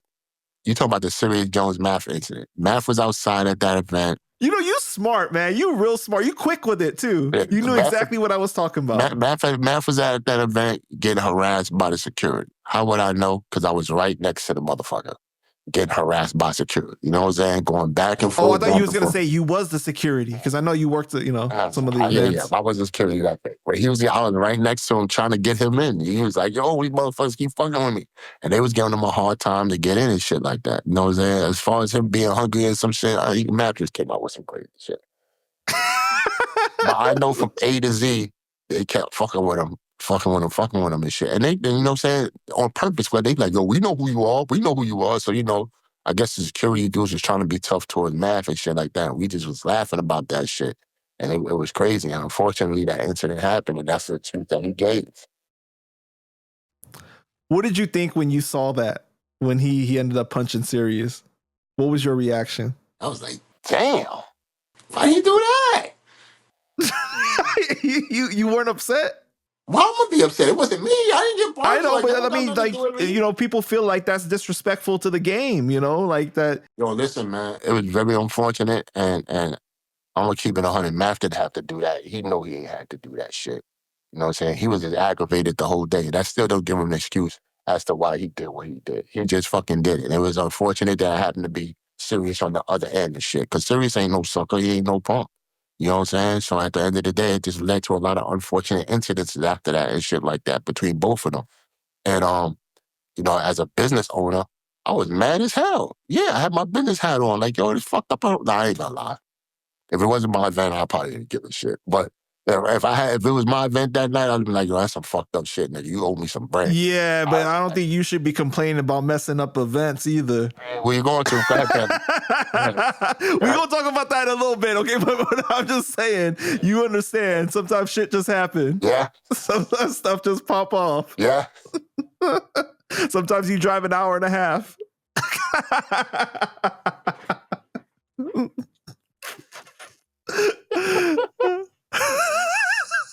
I told you that. I said we're going to be laughing. Yeah, you're right. But back to the situation, like, so it's really hard to keep everything on time, and just because people don't show up on time, or people go over on how long they rap. No, here's what it is. Here's what it is. It's two things. You probably don't want to start an event because a lot of people didn't get it. So you want people to get their money's worth because they paid for a ticket. You know what I'm saying? So if you only got like 50 people in there and the place holds like 250, 300 people, you want at least 100 to 150. You want it to at least look packed for your cameras to look right and a whole bunch of shit. You know what I'm saying? You get the reaction and stuff. Or it could be sometimes where the battle rapper just don't get there on time, and the first battle that you're looking for, the battle rapper's not there. Sometimes on purpose, so they won't have to go first, or this, that, and the third. So there's a whole lot of variables, man, when you're dealing with people. As a promoter, you're dealing with people. You know what I'm saying? So relationships are everything. If your relationships are not intact, your event could go haywire and go left. So it all depends on that relationship for your event to go well or not. But there's a multitude of times, even including myself, where my events ain't start on fucking time. And then you have a pay-per-view that's supposed to start, quote unquote, 3 o'clock, and you're starting it at 5:52 and shit. They gonna be like, what the fuck is going on? You know what I'm saying? You really don't have no excuse other than the bullshit that was happening inside the venue. So it's crazy. All right. So the fans in the comments wanted me to ask you about you slapping Angry Fan. Okay, why did you do it? He said that you started it and you was going to all these platforms making fun of his arm. Why are you out here bullying people? This is the last time I'm going to answer this motherfucking stupid ass fucking shit. You know you have to answer it on my platform because you owe me that much, okay? Because we tight like that. Oh my God, we tight like that. Listen, I'm going to make it simple. I'm simplifying. I'm going to give you the cliff notes. As far as Angry Fan, I respect the man. You know what I'm saying? I respect what he did as far as being a battle rap blogger. You know what I'm saying? One of my favorites and shit like that.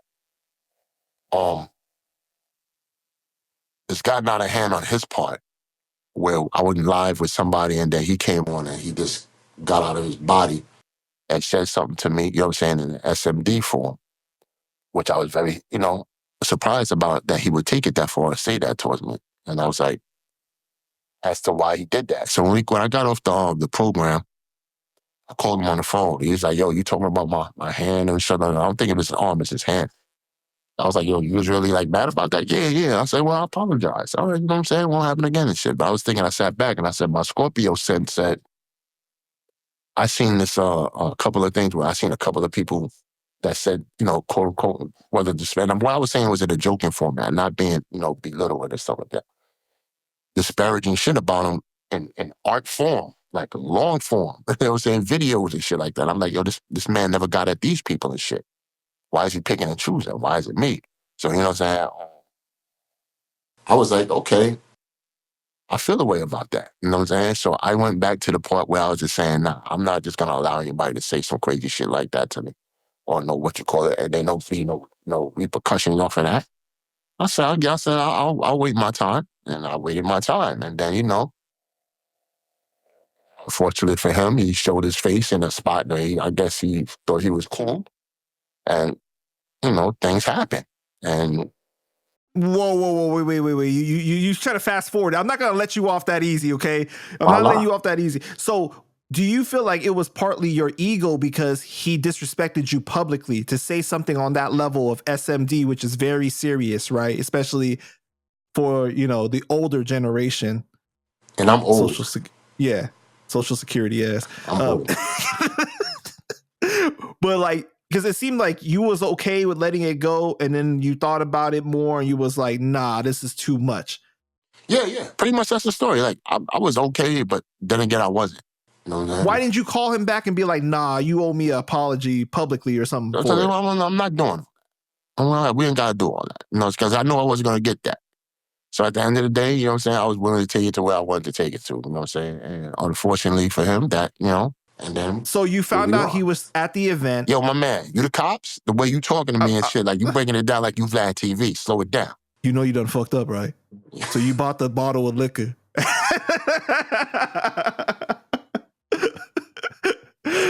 Panda, at this time, we all know what happened. At the end of the day, I'll tell you this. You know what I'm saying?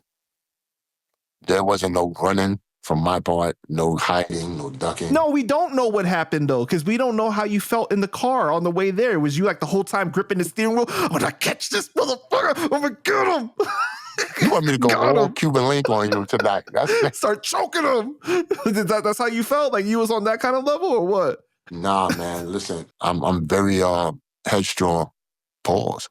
When it comes to shit like, I'm very determined on what I'm going to do. There's kind of like no way to change my mind and stuff like that. And like, I felt like, I guess that was the only time to catch a brother and shit. And I said, fuck it. I guess now it's the time.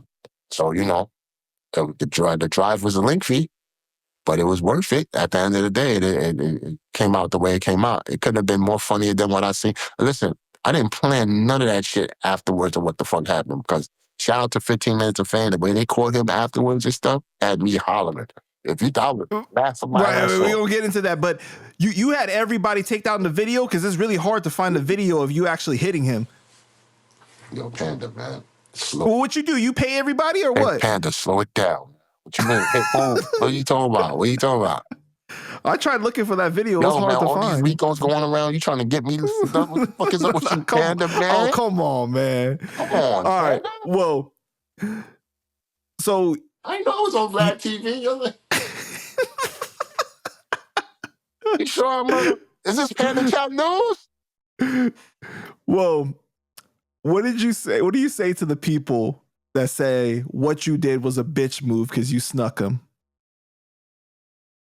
Yo, Panda, how yo, y'all don't have to go all Benzino on you? Huh?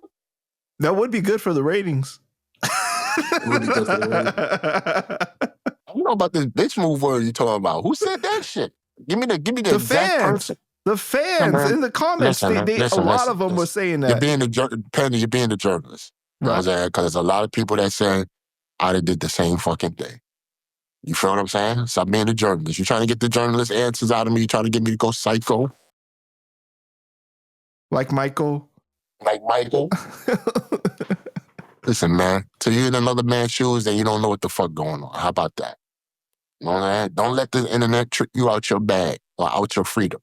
You understand what I'm saying, Panda? Am I giving you some good answers there? Do not let the internet trick you out your freedom or out your bag. Right. I don't give a fuck what anybody says. You understand what I'm saying? Until you're in my shoes, then you'll understand what the fuck going on and you'll do your due diligence. So you established that you didn't run. You was outside waiting for him in the rain. You was like getting soaked, right? Pause. And 5-10 minutes pass by. He doesn't come out. And next thing you know, he comes out and 15 minutes of fame is recording him wilding out and stuff like that.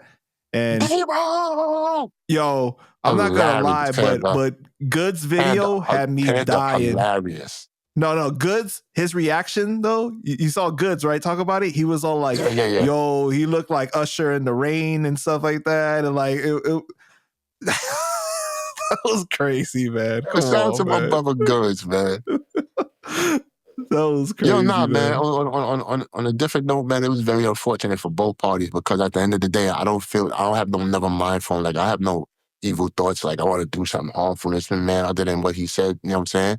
He didn't have to say that. You understand, man? You got to take accountability for the shit that you do and say. You feel what I'm saying? So the only thing he'll probably say is like, oh, I thought it was over after you made the phone call. Shit, like, hey, you don't know what a nigga would do, man. You got to keep your head on the swivel out here, Panda. Because people are looking for you. How about that? Yo, but they said that because he was drunk or that he has a handicap and, you know, he only had one arm and stuff, that you was being a bully for doing that. That you should have just let it ride. Number one, I didn't know he was drunk. That's not my fault to know if you drunk or not drunk. Who cares? Number two, the nigga ain't that handicapped. I'd have fought a nigga with my hand behind my back. It would have been a one-off fight in a what you call it. See? You're going to get caught up too, Panda, because you laughing. These niggas these blogger niggas, they don't like that shit. They got to catch your ass, man. They even knock it off. Yo, I can't help but laugh because of how entertaining you are. You're so animated, you know what I mean? Angry fan, don't beat me up. I'm just kidding.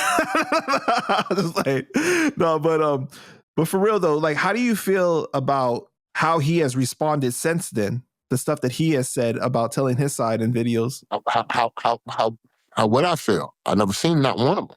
I don't care. You didn't watch any of them? Because I know after you did the one with MREC, he did one with MREC too. Yeah, I ain't care. Ain't making no never mind. I'm just chilling, laughing and shit. The 15 minutes of fame joint I seen, hollering. It was hilarious. After that, all this shit was comedy to me. I ain't give a fuck about none of this shit. That's what probably eats him up to this day because he know I'm not watching none of that shit. I don't care.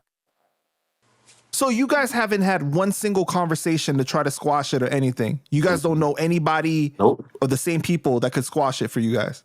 No, because it don't matter to me. It don't. I've never got a phone call saying, yo, I want to run it back. I want my what you call it. None of that. Because I no DMs. No, I would have. I was like, yo, let's go. You know what I'm saying? I was willing to fight him. You need to put on those boxing gloves behind you. Put on those boxing gloves behind you and get in the ring. Celebrity boxing. So look, there's a story behind that. I'll be the referee. There's a story behind that. But I was willing to fight him and this man at the same time. I was like, yo, what's Debo. up? Well, not at the same time. Next time, because people are like, yo, this nigga, I'm saying at least back to back. You know what I'm saying? I was definitely willing to do that. There's a couple of people that knew that. I was just waiting for a phone call that I didn't get. So it is what it is. But this doesn't, I'm telling you, for everybody that's listening and watching it, this doesn't make me no tough guy. This doesn't make me a bully. This doesn't make me anything trying to profess or front as if I'm some fucking larger-than-life Suge Knight nigga. No. A nigga said SMD to me and shit. I felt the way about that shit. I said, fuck it, I'm handling my business. You know what I'm saying? Nigga said, you know what I'm saying? Backhand them and shit. Niggas said, oh, niggas wasn't looking on that shit. Waited outside, said, let's go. Niggas didn't come outside. When it was raining crazy, and I said, fuck that shit, I'm out of here. You know what I'm saying? So it is what it is. Debo being Debo again. I got $200. I'm trying to get rid of that name, but at the end of the day, they making me stick to that shit. Like I can't. I'm trying to sell it to somebody. What bike? I'm trying.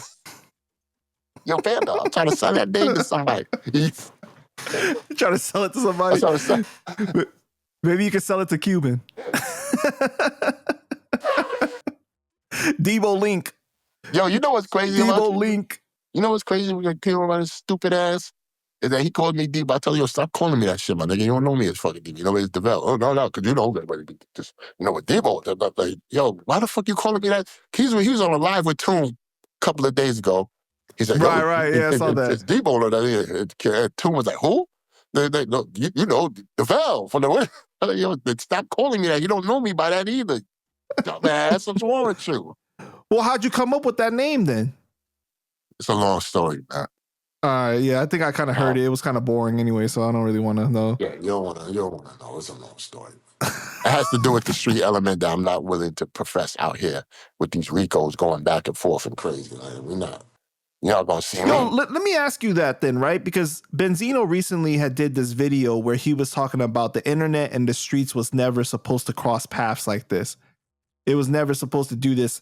And because, like back in the day, a lot of times people that were in the streets, they didn't even want pictures taken of them. They didn't want to be on video. There was like a lot of real G's moving silence for real. Like, but now it's like because of internet, because of the clout, the attention is the new form of currency. It's like you got people that will go on camera and say all types of stuff. And even if they're not talking about that particularly on camera, they're involved in other stuff and bringing attention to them anyways. What do you think about that whole thing? Now we get into the real issues and the real topics, man. And now we here. Check it out. Attention is the new currency. Come on, they would have been mad if I didn't ask you about that slap, okay? They would never let that up. I know, right? How are you a real journalist? You didn't ask that. Attention is the new currency, unfortunately. You know what I'm saying? Fame is perceived to even be more than money because people get drunk off that. It's the dopamine of today. Yeah, because people that have money and have women, have all this stuff, it's still not good enough for them. They want the attention. They want to be on camera. They want the attention. Right. Give me $1 million. I'm off this earth. You'll never find me. I'm John Wick. I'm what you call it. I'm gonna have my own land. Listen, my new favorite TV show is Reacher. I'm him. You ain't gonna find me with nothing but a toothbrush and a passport. Like, that's all I'm gonna have. Yo, that motherfucker's crazy. Yeah, so he's crazy. So it's unfortunate, man. It's just the blending and the errors that went in. Unfortunately, that internet is a motherfucker because people want to be on that box in the screen, getting nothing but views and attention off the stupid shit they say, off the regal shit they say, off the whatever they do, man. I was just watching a video, you know what I'm saying? I'm from the Bronx. I was watching a video of Bay Plaza. There was like 400 kids at Bay Plaza just going crazy, ape shit. For what? They didn't even know what they was doing. It was just energy, just up and down all over the place and shit like that, man. These kids was just turning up, running in store to store, fighting with they quote-unquote ops, if you will, throwing motherfuckers over the balcony and shit like that. It was hard to stop. Police couldn't stop it. Really, nobody could stop it. Now I'm asking, where the fuck are the parents at? You understand what I'm saying? Ask your kid. You know what I'm saying? If they not far from Bay Plaza, yo, was you there that day? You know what I'm saying? Bring your stupid ass over here. Let me holler at you. Parenting today is awful. Awful. Because back then it was kids having kids. Now you just can't control your kids. Because as a parent, you either scared of your kid or you just can't control them because they're going to just go out there and do whatever the fuck they want to do. And it's going to take all your strength and resources to put your kid in place because you ain't got the uncles that you need to put them in place, or you ain't got No, you know what the other problem is, that they're using the screens to raise their kids. That's a fact, though. That's a fact. But I gotta also say in defense of the parents, some of the parents too that are good parents. There are parents that got 9 to 5 jobs or 2 jobs that they can't even watch their kid. You know what I'm saying? Yo, watching a kid is damn near a 24-hour job. No matter, even if they're a teenager. Even if they're a teenager, you got to know where they at, what they doing at all times. And shout out to the good parents that actually do that, because I don't want to do too much complaining on here as if there's not enough good parents. There are. But when I seen that video and I seen all those fucking kids, yo, listen, man, there's a lot of kids that want to be just like some of these kids that don't have parents that can run around and do whatever the fuck they want. That's an allure. That's intriguing to these kids to be able to have independence and freedom to do or say whatever the fuck you want. You know what I'm saying? And you gotta really teach these kids how to, from A to Z, how to grow, how to be who they are, not to be peer pressured into trying to be cool or being the quote unquote drill nigga, the thug, and all this other crazy shit, man. Because that's all these kids want to do. These kids are desensitized. When you have a kid 12 to 13, 14, 15 years old, killing motherfuckers cold blood in the street, and they have no remorse and no empathy and no emotion towards that shit, we have a problem. You understand what I'm saying, Panda? We have a motherfucking problem. So when you say, going back to what you were saying, the question as far as Benzino saying the internet and the streets and shit, they don't correlate, obviously. Because anything you do in the streets is not supposed to be on TV or on the internet to say this, that, and the third. But they hear these documentaries and these stories about this gang and these people that were selling drugs back in the days and all that. That's an appeal. That's, for some reason, it's just appealing to the person that's watching this shit that want to be said person, if you will. It's very unfortunate. You know what I'm saying? So, like, people say, "Oh, you want to be a basketball player or actor or rapper and shit." I prefer you be that than be a fucking knucklehead thug out here acting a fool. There's a lot of options to be something or be somebody in life. That's just not catered to. It's just not shown on these fucking YouTubes or whatever to be such and such. No, no, you know what I'm saying? I'm not gonna say they're not, they are there, but it's not cool to push those. I wish the algorithm was pushing that instead of pushing the bullshit that was happening today. You feel what I'm saying? And a Because lot of that's these, the other side of it, though, right? The other side is that people are saying in 2025, there's no reason why you should be in the streets doing illegal activities when there's so many ways to make money now on the internet, other things that you could be doing legally that is more safe too. let me tell you You know? something.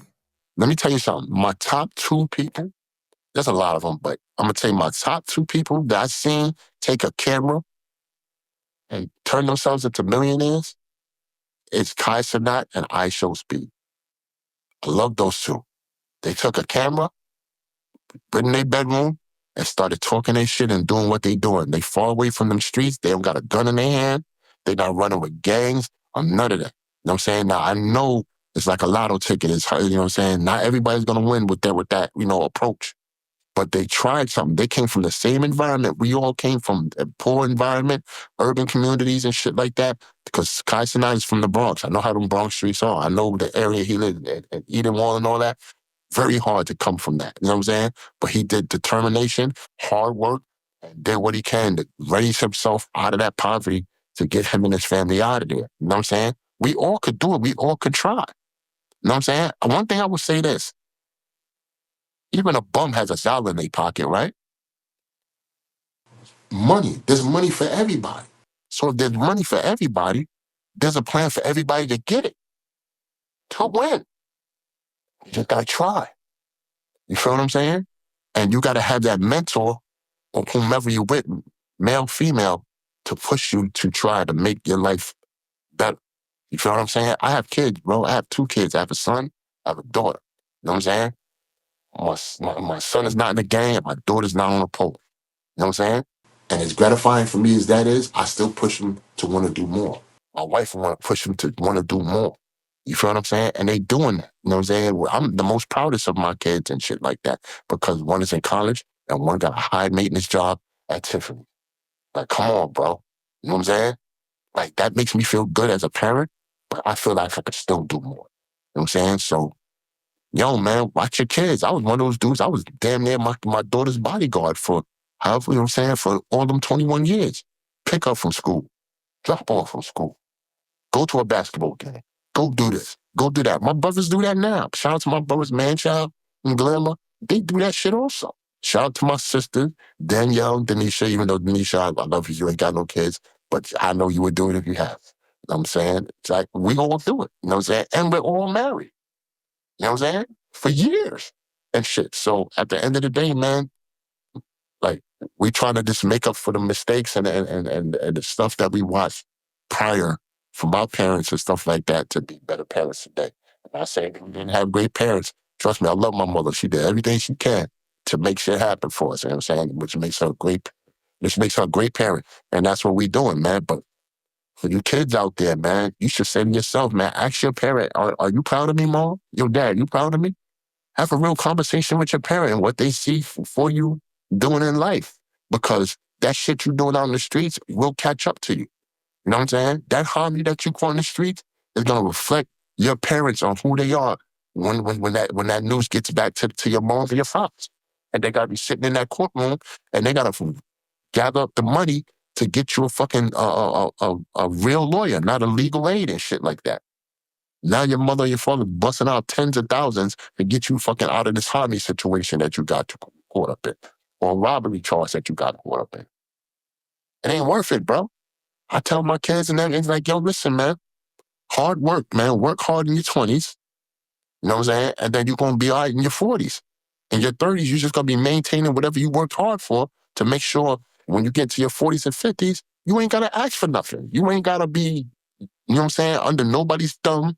You don't got to have a boss to be kicking, you know what I'm saying, kicking you in your ass every time to fucking do X, Y, Z in your job. That's all it is, man. This internet is the devil. It's good and bad at the same time, and it's bad for the dopamine, the clout, and the stupid shit that we do to get views and stuff. It's not even about the money for a lot of these kids. It's about the fucking views and the clout. You know what I'm saying? For adults, they're trying to get as much money as possible, but the way they go about it is sick. It's stupid shit that they do. You know what I'm saying? It's just crazy.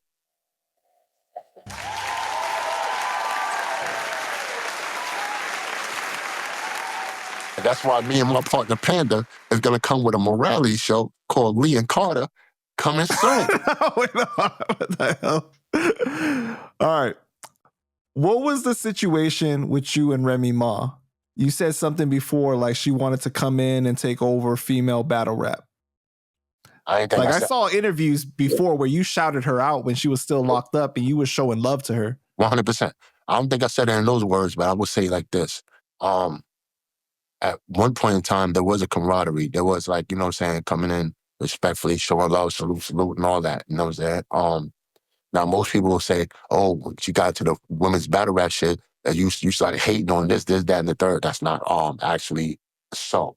You know, because technically speaking, when she was doing her first event, I was behind the scenes kind of helping with that situation as well. Some can attest to that. What I've seen was just little here's and there's of interviews and stuff like that was disparaging towards my brand, and I didn't know why and shit like that. As far as what'd she say? Like, you know what I'm saying, where somebody would speak about Queen of the Ring, you know, with Queen of the Ring, you know, such like, oh yeah, you know, because my brand is bigger than Queen of the Ring, like, you know what I'm saying? So I'd be like, wow, that's crazy. You didn't have to say all that. You know what I'm saying? And there would be places where, like, she would go on Nori podcasts, Drink Champs, and speak about Queen of the Ring and shit like that. But she had to state facts. Queen of the Ring was the first female brand that everybody watched. So, you know, it's no biggie there, you know? So other than that, it was just a competitive situation from there because, you know, she started booking all women and shit like that. And she was just throwing shots on saying, yo, I'm going to be, you know what I'm saying? If you come to my brand, you're going to make the most money ever. This, that, and the third. Y'all going to be making more than the guys and all this other shit, which is cool. I championed that. I was like, yo, that's dope. But, you know what I'm saying? Like I said, when it comes to the shots and the stuff behind the scenes and shit like that, I wasn't really too happy about that. So I just let that rock out. Like shit, and we just took it from there. So you offered at one point, or no, kind of like for her to get involved with Queen of the Ring, right? Right. And what was her reaction? She was somewhat with it in a sense and shit like that. I laid the floor plan and everything out for her. This is what we can do. You know You know what I'm saying? We make women's battle rap bigger than all the guys. If we could go this route, and you know what I'm saying? Seeing you and Babs together would be a big thing. It'll be huge. Like, we'd be out here. You know what I'm saying? And she was with it at one point, and then one day, I guess she told me, you know what I'm saying, well, I guess I seen the plans that you tried to do, you know, and she don't have to tell me shit, but I seen what was coming. And she was like, yo, you know, I'd rather go on and do it myself and shit like that, which shouldn't be a problem at all. You know what I'm saying? Like, if you wanted to do it yourself, you know what I'm saying? You have every right to. Like, what, you know what I'm saying? The fuck with me? Like, come on. You go ahead. And shit. And like I said, yo, more power to you, man. I wish you the best and all that. Until things started, you know, serious events started just getting, you know, to the point where I say, like, okay, she wanted to do it on her own, but she also wanted to do a competition, whereas she wants to be bigger and better than Queen of the Ring and throw shots at Queen of the Ring for whatever reason. Because I didn't see or understand why she would do that, but it is what it is and whatnot. So, you know, I just took it with a grain of salt and whatnot because I knew what was going to lie ahead. You know what I'm saying? I knew she was going to kind of burn out quick because I know what female battle rap is about. You know what I'm saying? And I say that in a loving way, on meaning you have to really nurture women's battle rap. It ain't just you know what I'm saying, come in here with a gang of money and everything's gonna be hunky dory and shit. I knew that wasn't gonna last because I've seen it before. But a lot of celebrities come in here with a lot of money and then the shit don't last. But here's the difference between that. A lot of celebrities will come in here with a lot of money, see it don't last, and leave. You feel what I'm saying? They don't have to be accountable for whatever actions is going on. She chose to stay. You know what I'm saying? She's quote unquote still here to this day, staying and shit like that. So she has to be accountable for those actions where she probably don't want to be accountable and just divert and say, oh, this person's fault. Or, these are the people, the reasons why this is going on and shit like that. You can say what you want, that's cool. But at the end of the day, you're gonna have to take those bumps and bruises and shit like that, like we all do, from Slack, me, RBE, King of the Dot. We all get shots. You know what I'm saying? And it was her turn. And, you know, as you can see with the Geechee Gotti battle, a couple of other battles and stuff like that, she's been getting a lot of shots lately and shit, shotgun shooting and shit like that. And that's what it is. So, I mean, she should want to be better than Queen of the Ring, but she shouldn't be throwing shots because of you guys had like a respect for each other in a relationship and you were trying to help her. I mean, like, do you feel like she used you in a way to learn the game? I think she called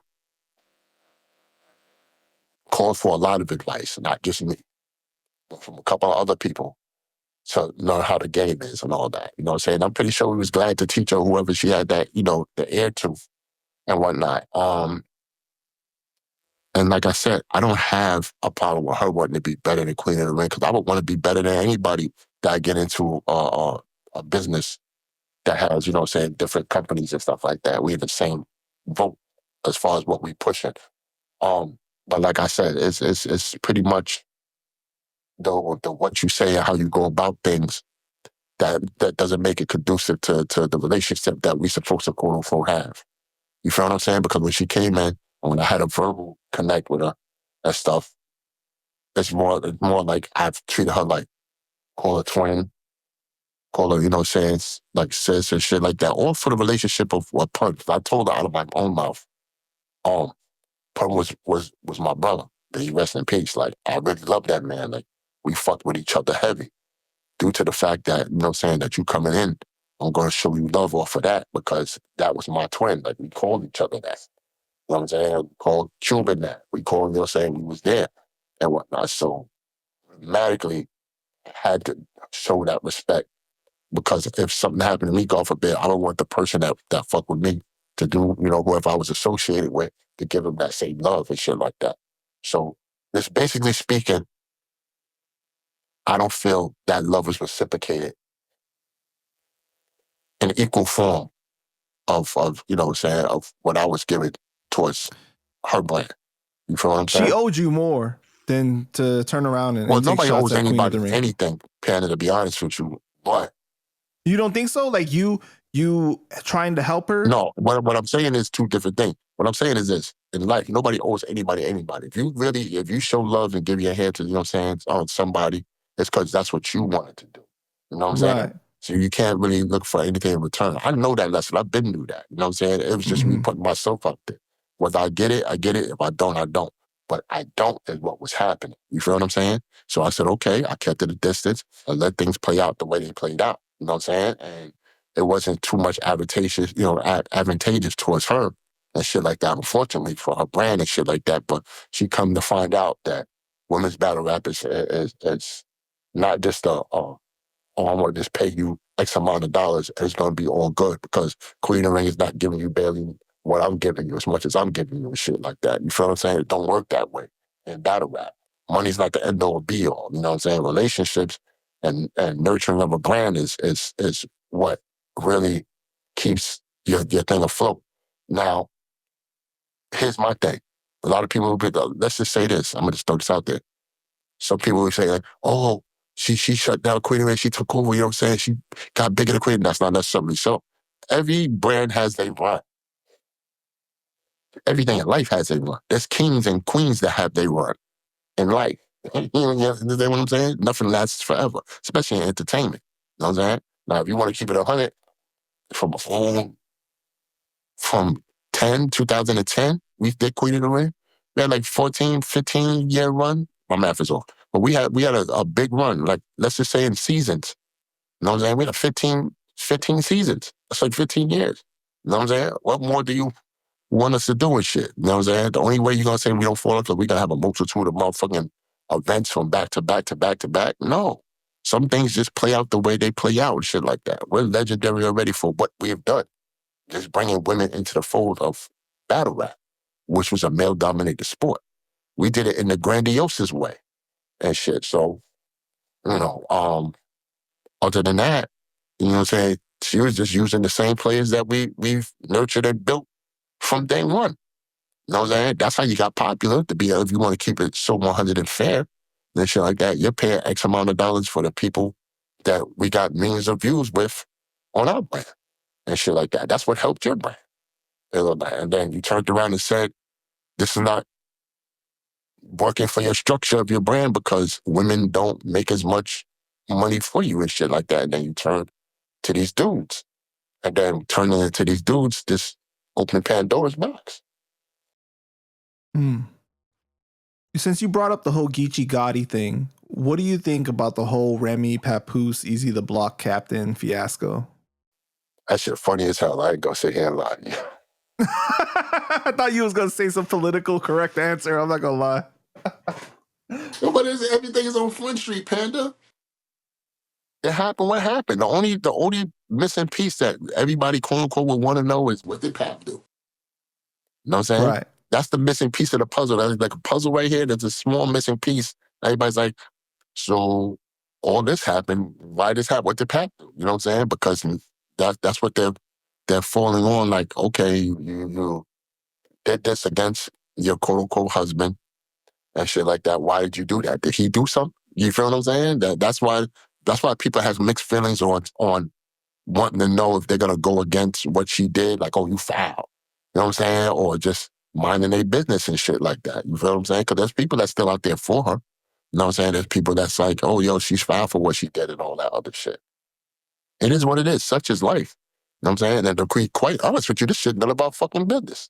You know what I'm saying? Like, I know it ain't mine and shit like that. It's just very unfortunate that I had to play out in Front Street. Because I ain't gonna lie to you. If that shit was happening, oh shit, I don't know what the fuck would happen. I'll be like, what the hell?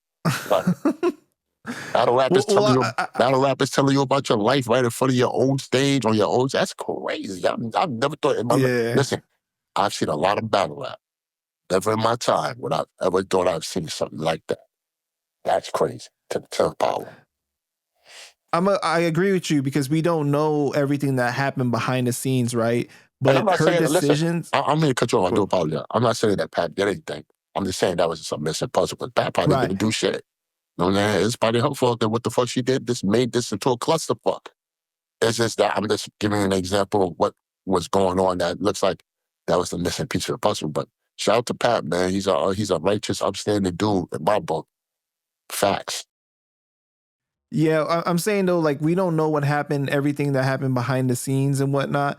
But I feel like the steps that she has taken hasn't really played in her favor. It hasn't made her look really good. Like when she's took to social media thinking that this was going to turn the people against Pap, it actually made her look worse. That's ego. That's ego and pride. Yeah. That's ego and pride. That's all that shit is. And then the whole allegations that Pap put hands on her and stuff, like, man, that was not good. Was crazy. That was crazy. And now let me tell you something.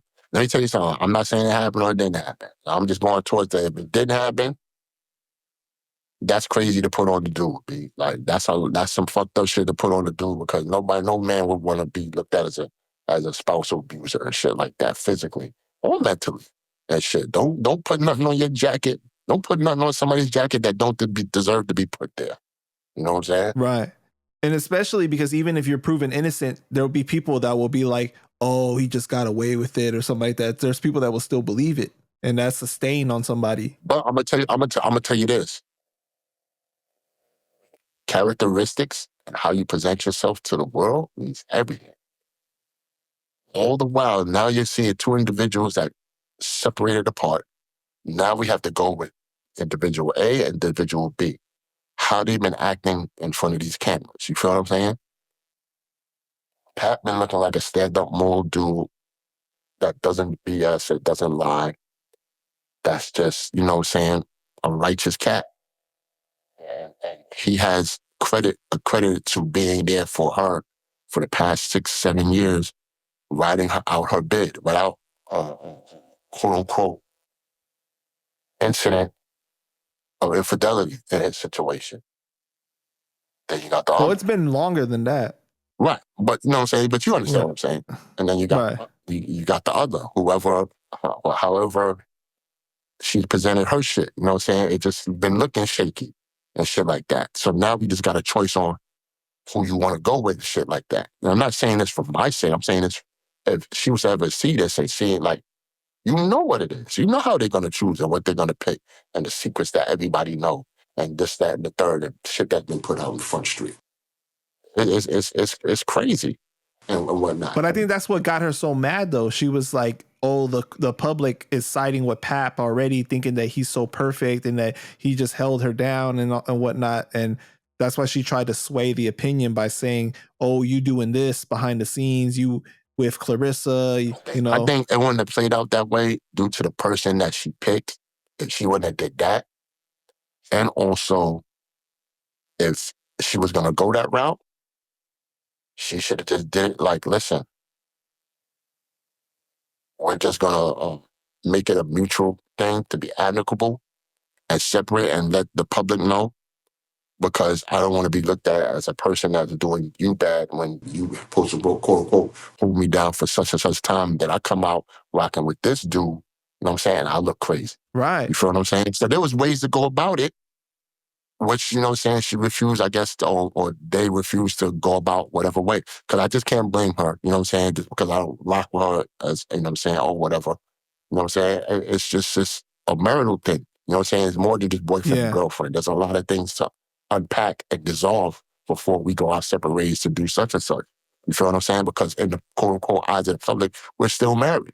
So whether he would have did it first, he would have been looked at as the same way, and probably even worse, because his reputation was supposed to be the hold it down dude. You feel what I'm saying? Mm-hmm. They're just having disdain for her because they're like, yo, all this time he's been holding you down, and you do that to him?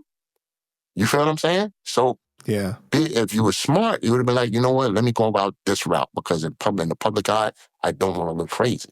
You feel what I'm saying? But at this point in time, it was she looks strong to the point where she looks like she don't care no more.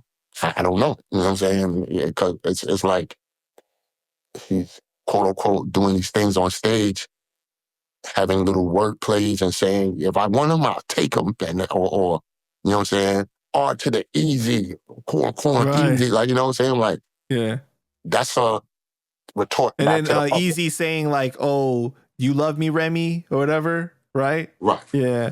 But I just feel like even all that stuff aside, you should think about your kids, though, because while, you know, their daughter, right, might be young enough right now that they nobody's thinking about their kids other than that if they're safe or not. These celebrities don't give a shit about their kids. But you get what I'm saying, though, right? Because one day they're going to stumble. One day this is going to happen. I be telling people all the time, look for, you know what I'm saying? They don't see the forest far from the tree.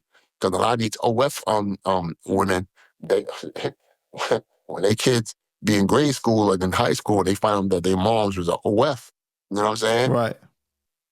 304. You know what I'm saying? They're gonna be mad as a motherfucker. You know what I'm saying? And not for nothing, I'm not trying to be, get too, you know what I'm saying, crazy or over exaggerative, but a lot of these kids that grow up to find out their moms in these OF things, situations, and they get teased about that shit, man, they get very drastic. And it might be a situation where they get volatile or do something to themselves or so to other people. So you gotta be mindful, man, of what the fuck you're doing, because you're a representation of your kids, man. You know what I'm saying? Yeah, the OF thing you're talking about, people have killed themselves over it. Right. When you have a child, you are no longer representing yourself. You're representing you and your child. You feel what I'm saying? So when you come to these PTA meetings or these teacher school conferences and shit like that, and you come with these bonnets on your head and look at these pajamas on your, they're gonna talk about you. Right. You know what I'm saying? Come representable. You're representing not only yourself but your child as well, because your child is gonna be talked about. You know what I'm saying? Because there's parents out there that still look good to this day. Like, oh, your father look good. You know what I'm saying? Oh, your mom's great. You know what I'm saying? Like, they talk about, oh, your mom's like, oh, your pops are like a crackhead type shit. You feel what I'm saying? So, alluding back, getting back to that, I think when it comes to that situation, or celebrities in general, they really don't care about their kids. You know what I'm saying? Other than saying, are they safe or not? You know what I'm saying? Okay, such in the school, or okay, they with me, or whatever. You know what I'm saying? They're safe, but these celebrities have a narcissistic factor to whereas they're catering to themselves first as opposed to anything that they have, you know what I'm saying, being at home. What is your relationship like with math? Well, I'm bad at math. I don't know, 2 times 8 is... Shut up, man. Is it 16? Oh, you talking about Math Hoffa? Yeah. Math Hoffa, Jab. No, shout out to Math, man. Math my guy. You know what I'm saying? I fuck with Math. Then why you ain't squashed the beef between him and Cuban yet? There's no beef to squash. What do you mean? There's no beef to squash. Listen, man, Math Hoffa give 2 shits about what Cuban Link talking about or thinking about, and vice versa. You know what I'm saying? There's no show to get on or none of that shit. I don't agree with saying? that Cuban doesn't care, because the times that Math has said something about him, he has had a big reaction, and that's why there's been videos of him saying stuff. Listen. My cousin Gertrude could say something about Cuban. He gonna care.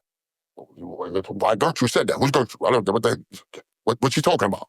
You know what I'm saying? He cares about everything under the sun that relates to anything in his name. You know what I'm saying? So, yeah, ain't nothing else to say. But you saying that Math ain't tripping about it? He ain't tripping about none of that shit, man. At the end of the day, man, Cuban Link just don't, you know what I'm saying? He feel like he didn't get the opportunity to speak about what was being said about him on somebody else's show, which is fair to say.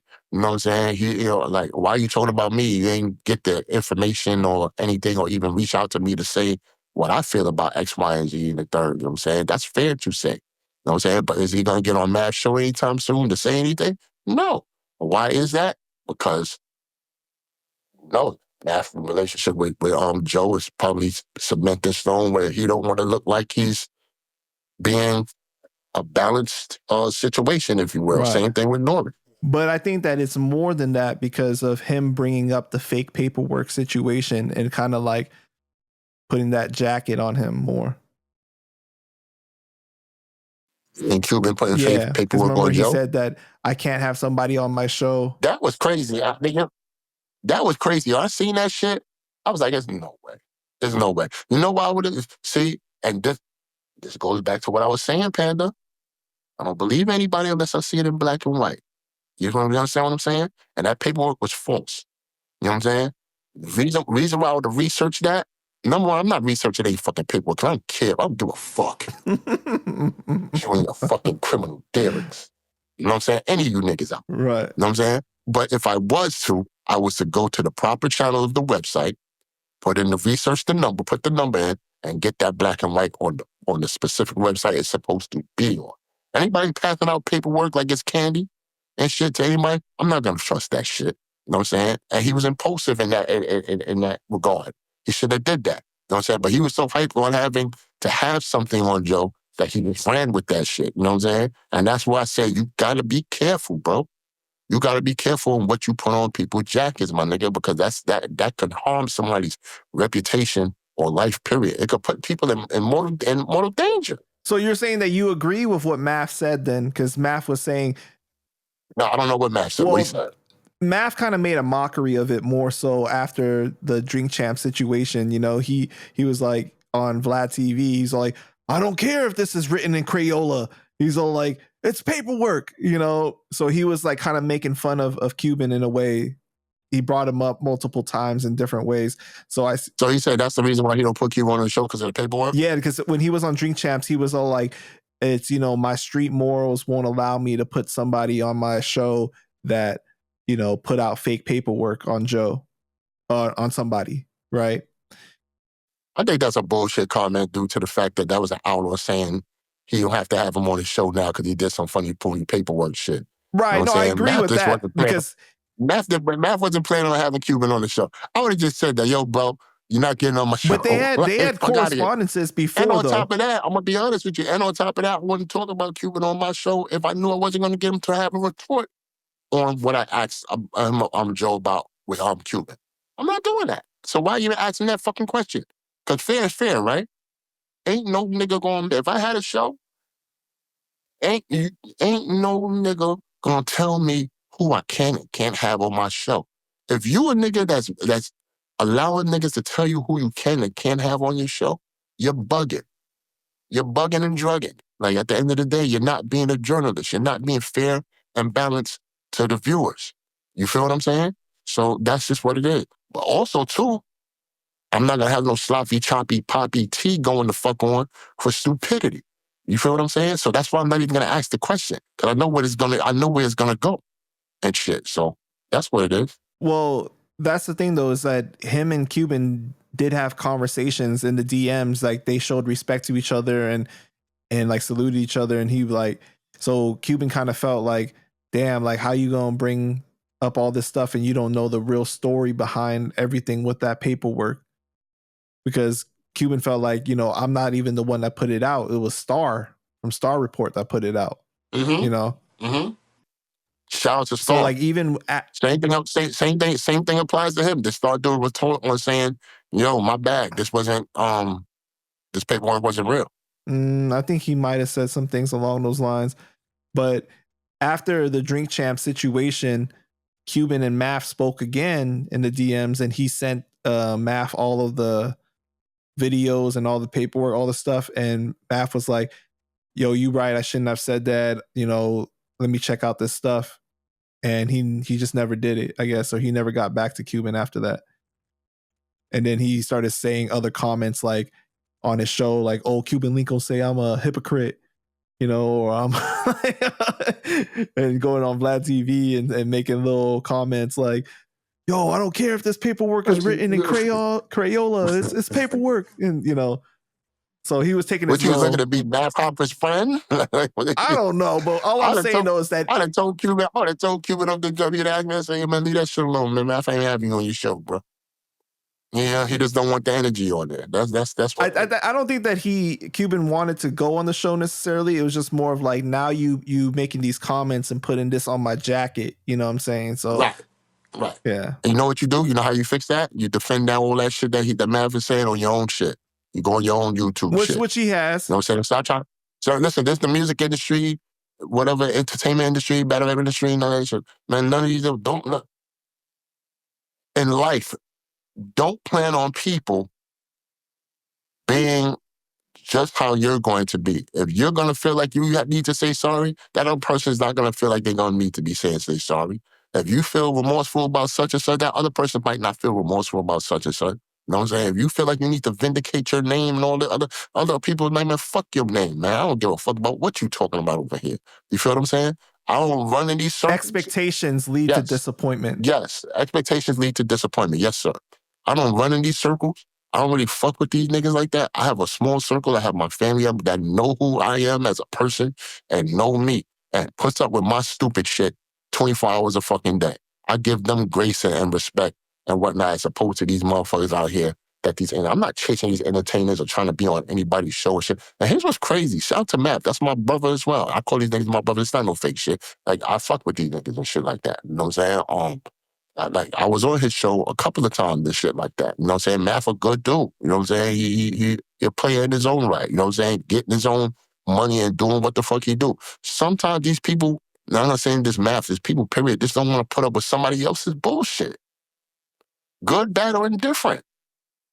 They just don't want to. They don't got the time. 24, you get up, you say 24 hours. We really only got like a couple of fucking, nobody hits up 24 hours a fucking day. We only got probably at least a good 8 hours in us to do something. And the people that work 9 to 5 only got 2 to 3 good hours to do something. You think they want to deal with your fucking problems? No. They want to deal with shit. They only want to deal with their own fucking problems. You feel what I'm saying? So everybody cut this fucking bullshit out, especially on the internet. Knock it the fuck off. I remember when phone calls was being made. Niggas picking up the phone, talking to each other and putting 2 and 2 together like, all right, yo, we good. You know what I'm saying? There's not a diplomatic scenarios in these situations because everybody got egos and pride and shit, and niggas is listening to what the fuck going on the internet and all that shit, man. A lot of rappers are just dying off of dumb shit. I mean, dumb shit. A lot of rappers. You know how many rappers died between the years of 2020 and 2025? Yeah, I can tell you probably past 10. Yeah. I can tell you past 10. And not over natural causes. I'm talking about over dumb shit. Getting shot up and all that. You know what I'm saying? Getting shot next to their babies and all that. Yo, listen, let me tell you something. I'd stopped giving a fuck a long time ago. But when I started giving a fuck is the day I've been hearing niggas just shooting each other up. That shit with their babies next to them in the car and shit like that. Motherfucking teenagers going on these fucking man, watch missions, all the cussing. I gotta block out all this stuff before. A lot of these teenagers shooting each other, you know what I'm saying, on the block and all that for whatever reason. They can't even give you a real reason. Oh, because he my ops. And I'm like, yo, my nigga, I stayed away from all these motherfuckers. You understand what I'm saying? Get your money and go back down south where a lot of these motherfuckers is not, these YNs and these knucklehead dudes is not around, man. I'm telling you, man. If you pass 30 years old, I can't even say 25, your brain is developed at 25. You're still gonna make indecisive, crazy, stupid decisions and stuff like that. But you pass 30 and your life ain't together and you not doing nothing with yourself, you're stupid. You're stupid. You're still on the internet chatting and trying to vindicate yourself and trying to be OG 1, team, 15,500 quick blood, boop, boop, that. You stupid. You're stupid. You don't really know what life is about. You know what I'm saying? Because this internet keeps feeding you stupid shit all day, every day. And you think you're about that life till you get clapped and you in a coffin. And they say he was a real nigga. He was a real one. You know what I'm saying? I'm 53, bro. Yo, Panda, I'm 53 years old. And that's crazy thing. People in my community clown me for being old. Yo, old man. Yo, you old man. Yeah, y'all wish I was just old. Because you ain't going to make it past 25. The way you move it, I love being older. You know what I'm saying? Because I get to witness life. I get to see these dumb motherfuckers make dumbass decisions and shit. And I've told them before, you don't do that. They still doing dumb shit. Like, I'm glad that wasn't me. Right. Glad I was smart enough to know better and to do better and move and shake about this way and that way. You know what I'm saying? This is the Panda Chop interview where you ask yourself, yo, are you good with your life at the age you at right now? Are you good? We out here talking about contracts and who snitched and this nigga over here shot this Randy into this and red pill, blue pill guy and OG triple brim 516. 29, 18, niggas is in Ricos and all that shit, man. Yo, the culture is failing, bro. Failing bad, bro. The culture's failing. And you know what's even worse about this whole shit, Panda? This interview gonna get 5 views. As opposed to the 63K views me and fucking Cuban was doing 7 hours in a what you call it, talking crazy to each other. It's crazy. Yeah. It's crazy. I'm waiting for life to offset itself. I'm waiting for life to you know what I'm saying, what the history repeats itself, all that shit. I'm waiting for life to bring back the consciousness of what KRS-One, Public Enemy, even Ice Cube with the street knowledge and shit like that. I don't know if that can happen, bro. The internet is just so toxic that I just don't think that that's a possibility. You know Toxic, what I'm saying? man. But when black people really get tired of the shit that's going on, it's gonna fix itself. Might not be in my era, might be another era. But you know what I'm saying? Like, these kids is lost, bro. These kids don't even know what to do with themselves. And drill is not even as popular as it once was and shit. These kids was making music and saying in the studio mostly than what you call it, but niggas is giving a roadmap to who's the ops and who should get shot, and who's what you call it, who's smoking on what pack and all this dumbass. You know what's crazy is that, like, if you really watch my channel, you will see that there's a good balance between like gems, jewels, and people's actual story, their life story, and drama, right? But all people focus on is just the drama, that they ignore everything else, and they think that that's all I create is just the drama content. Well, that's why me and you are gonna do our new show, and we're gonna create. We're gonna make a separate. That's a great segue to the show we're about to do, Panda. Nah, man, nah. No, Panda. I will expose you, Panda. Don't put Hell Panda. no. Do not put Debo says he's gonna expose Panda. You want views so bad. You want some views on. Don't put DeVell says he's gonna expose Panda. Don't put that as a title. Don't do that. Don't do that. Okay. Don't do that. You're good too, man. I fuck with you heavy, man. Like you got moral conscience to you, man. At the end of the day, you know, but even like say with this right here in the interviews segments from like I said, from the the Vlad, the Cape Cars, the Ultra Dialogue, y'all gotta entertain the masses. We understand that. You know what I'm saying? Unless you get 2 or 3 views talking this moral shit all day, every day and shit. A lot of people don't want to hear that. It's just very unfortunate. You know what I'm saying? It's just people are not ready to want to better their lives and give each other instructions and blueprints on how to gain wealth and do good things, man. We are very hypnotic to the negativity, man. That hypnotizes us. So like stupid shit. It's like shit. A car crash. You can't turn away. You can't turn away to the car crash. You gotta see what's happening. Right. That's what slows up traffic. Mm-hmm. Car crash, pile up crazy. You slowing down just to see that shit. And you got 10,000 cars behind you waiting for you to fucking move. Like, move, motherfucker. We want to see the car crash too. You're slowing down. We trying to see what's going on. Yeah. Trying to see what's going on. It's crazy. You know what I'm saying?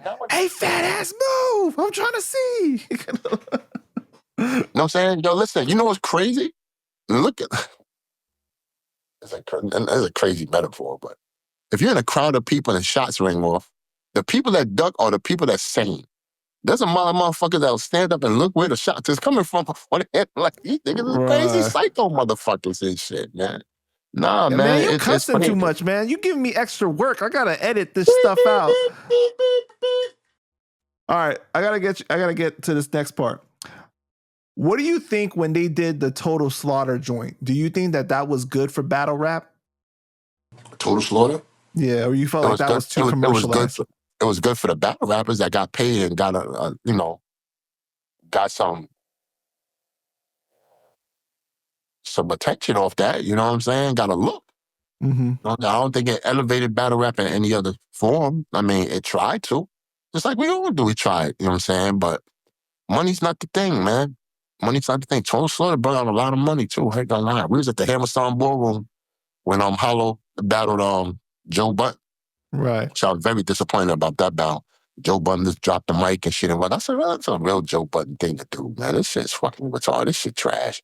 But yeah, nah. It's just an event. I felt like his performance was so lackluster, especially because like he had to hold the microphone instead of like having the thing pinned on, you know what I'm saying? Uh-huh. But I think that his rhymes was better than Hollow. Because like I don't know, Hollow was a little off on that battle too. It was like they both were off. Some people would probably want to say that. You know what I'm saying? But it was 2 different worlds and shit like that colliding. Right. And whatnot. And I really wish they had their production skills and stuff together because I would have made for a decent event and whatnot. Because that's the night Mook and Lux battled as well. Got crazy on Lux. Salute to my man Lux. But yeah, I don't know why Joe Button did that, man, and dropped the mic and shit. I think that was like a distasteful towards the culture that we actually come from. I mean, he's a big fan of battle rap and shit like that, but I wish he would have taken it a little bit more serious.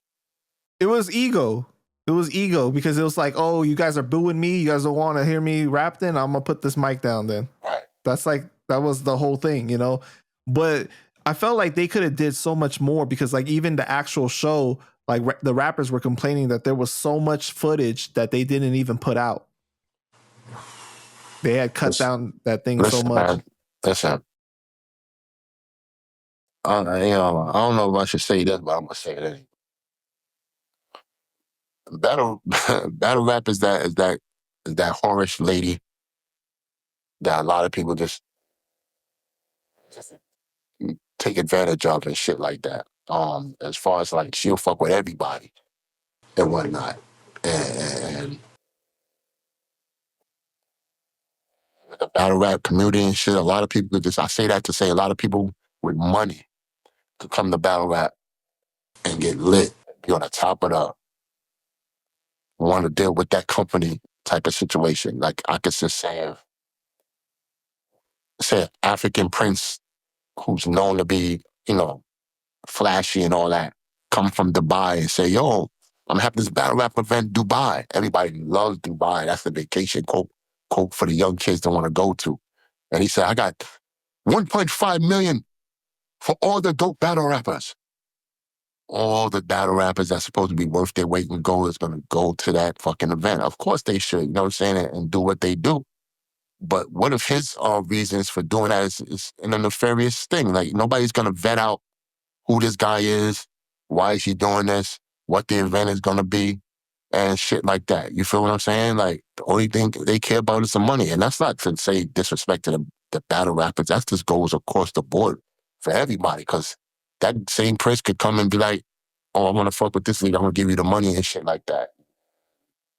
There's that and the third. And that league will off the rip be like, 1.5, I'm taking that right now. Let's go. You know what I'm So saying? you're saying there needs to be a little bit more gatekeeping? Yes, it should be, because battle rap is the only place where you don't have instructions or rules to the game. Everything is all up in the air. Everything is fair game. Whatever is whatever. You feel what I'm saying? The only thing that holds weight in battle rap is your name. You know what I'm saying? And if you got a good name, then you're worth your weight.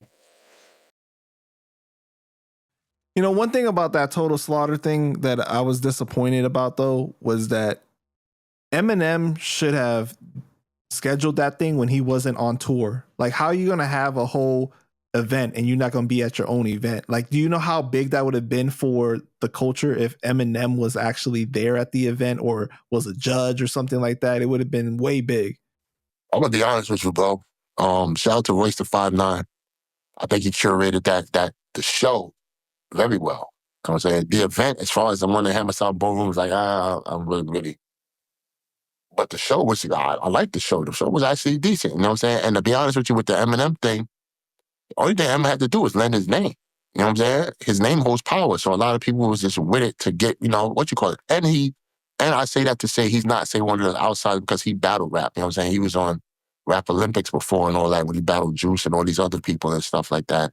And in Detroit, when he was, with Proof and all that. We all know that information and whatnot. So him lending the name to battle rap is a great thing. You know what I'm saying? Whether he was there or not. You know what I'm saying? Thank you for that, at least. It helps the culture. If you're quote unquote battle rap for the culture, then you would see the significance in that. So I won't take away from Eminem when it comes to that. That is well appreciated because Eminem is a big star. He don't have to be nowhere, bro. You know what I'm saying? And he had to sign. I know, I get what you're saying. No, that's what I'm saying. And he had to sign off on that. You know what I'm saying? Because he got to be like, hey, using my name, fuck out of here. Just call it Total Slaughter and keep it moving. He had to sign off on that. So, he had to sign off on a lot of things for everything to be a go. So that's just a great thing. But I understand what you're saying as a fan. It would have been great to see him there being a part of this, that, the third. I guess it's just because, like, we don't really see him come out a lot, but to be involved in, like, actual the culture in certain ways, right? He does his music, he releases it, but he doesn't really come around I know a about lot. this battle rap shit, I wouldn't be involved in this shit either. Fuck out of it. Come on, man. This nasty shit. Get the fuck out of here, man. Don't touch me. Yo. All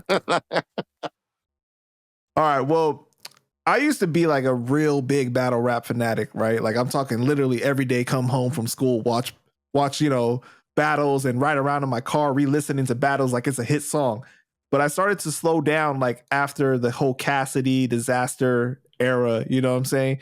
Do you think that Why did that's, you slow down? I don't know, it's just like maybe like growing up a little bit, like just having other responsibilities, like And there you different things like and that? there you go. When I said 5 hours ago, didn't I just say that? Right. Yeah, something like that. But my main question to you was just more of like, do you think that that's good for battle rap to have like an industry artist like a Cassidy, a Cannabis come in and hit the stage? No, because well, Cassidy know what time it is, so Cassidy's good. I'm not taking away nothing, Cassidy. Cassidy put in work. All these other artists and shit like that, because this is the real format. Battle rap is a real wordplay. You got to know your shit type of format. Where these other artists, they rap and sound good, but they don't know the techniques and The format. Yeah, pauses, the of stage how battle rappers performance. do and all that. So they Yeah. might be coming in here rusty. The only thing they coming in here with is with a name. You feel what I'm saying? It might add value because they are who they are, but don't mean that they won't get their ass kicked in Right. front of hundreds of people. So do you think that situation when you saw the whole Cannabis thing, were you disappointed? Cannabis versus Disaster. Yeah, when He he got pulled out 30 the notebook. pages of rhymes in this motherfucker. I knew what Disaster was gonna do, man. I knew Cannabis wasn't tailor made for that format, man. Especially in that situation. Once I seen him with that arm and he's slinging, arm and Right. sling, I said, nah, this nigga's trash. But they gave him a hefty amount of money from what I heard with that shit. I mean, I knew How if you, much? I don't know. I Oh. just heard like good amount of money, man. I won't say though. I don't like saying shit like that. But yeah, it's Cannabis, man. He tried. Right. Tried shit. Look at the difference between Cassidy and Cannabis. You know what Cassidy I'm saying? did really well against Disaster. Yeah, I was there. You I was there in wasn't the there for crowd? I wasn't there for the second one. I was there for the first one. Oh, right, He was right. on stage. You know what I'm saying? And they was just booing Cassidy and shit. And they was just like, woo, yeah, you know what I'm saying? Which worked in his favor because the best advantage he had was doing it in a small room and shit. And he Right. controlled that room. You know what I'm saying? He did the But impressions and all that. that felt so raw, right? Like almost like the real essence of hip hop that you just like there in the parking structure just rhyming. That was crazy. I think Philly rappers wasn't made for a big stage. And I'm not taking that away from any Philly rapper because all the Philly rappers are great to me. But I think in a small room, a Philly rapper would tear you up. You know what I'm saying? A good one anyway. You know what I'm saying? And Cassidy took advantage of that situation. You know what I'm saying? He executed well and shit. I think he didn't know, but his shit was tailor made for that room. That was perfect for what Cassidy did. Right. Shout out to Cass. He a legend, man. That's my guy.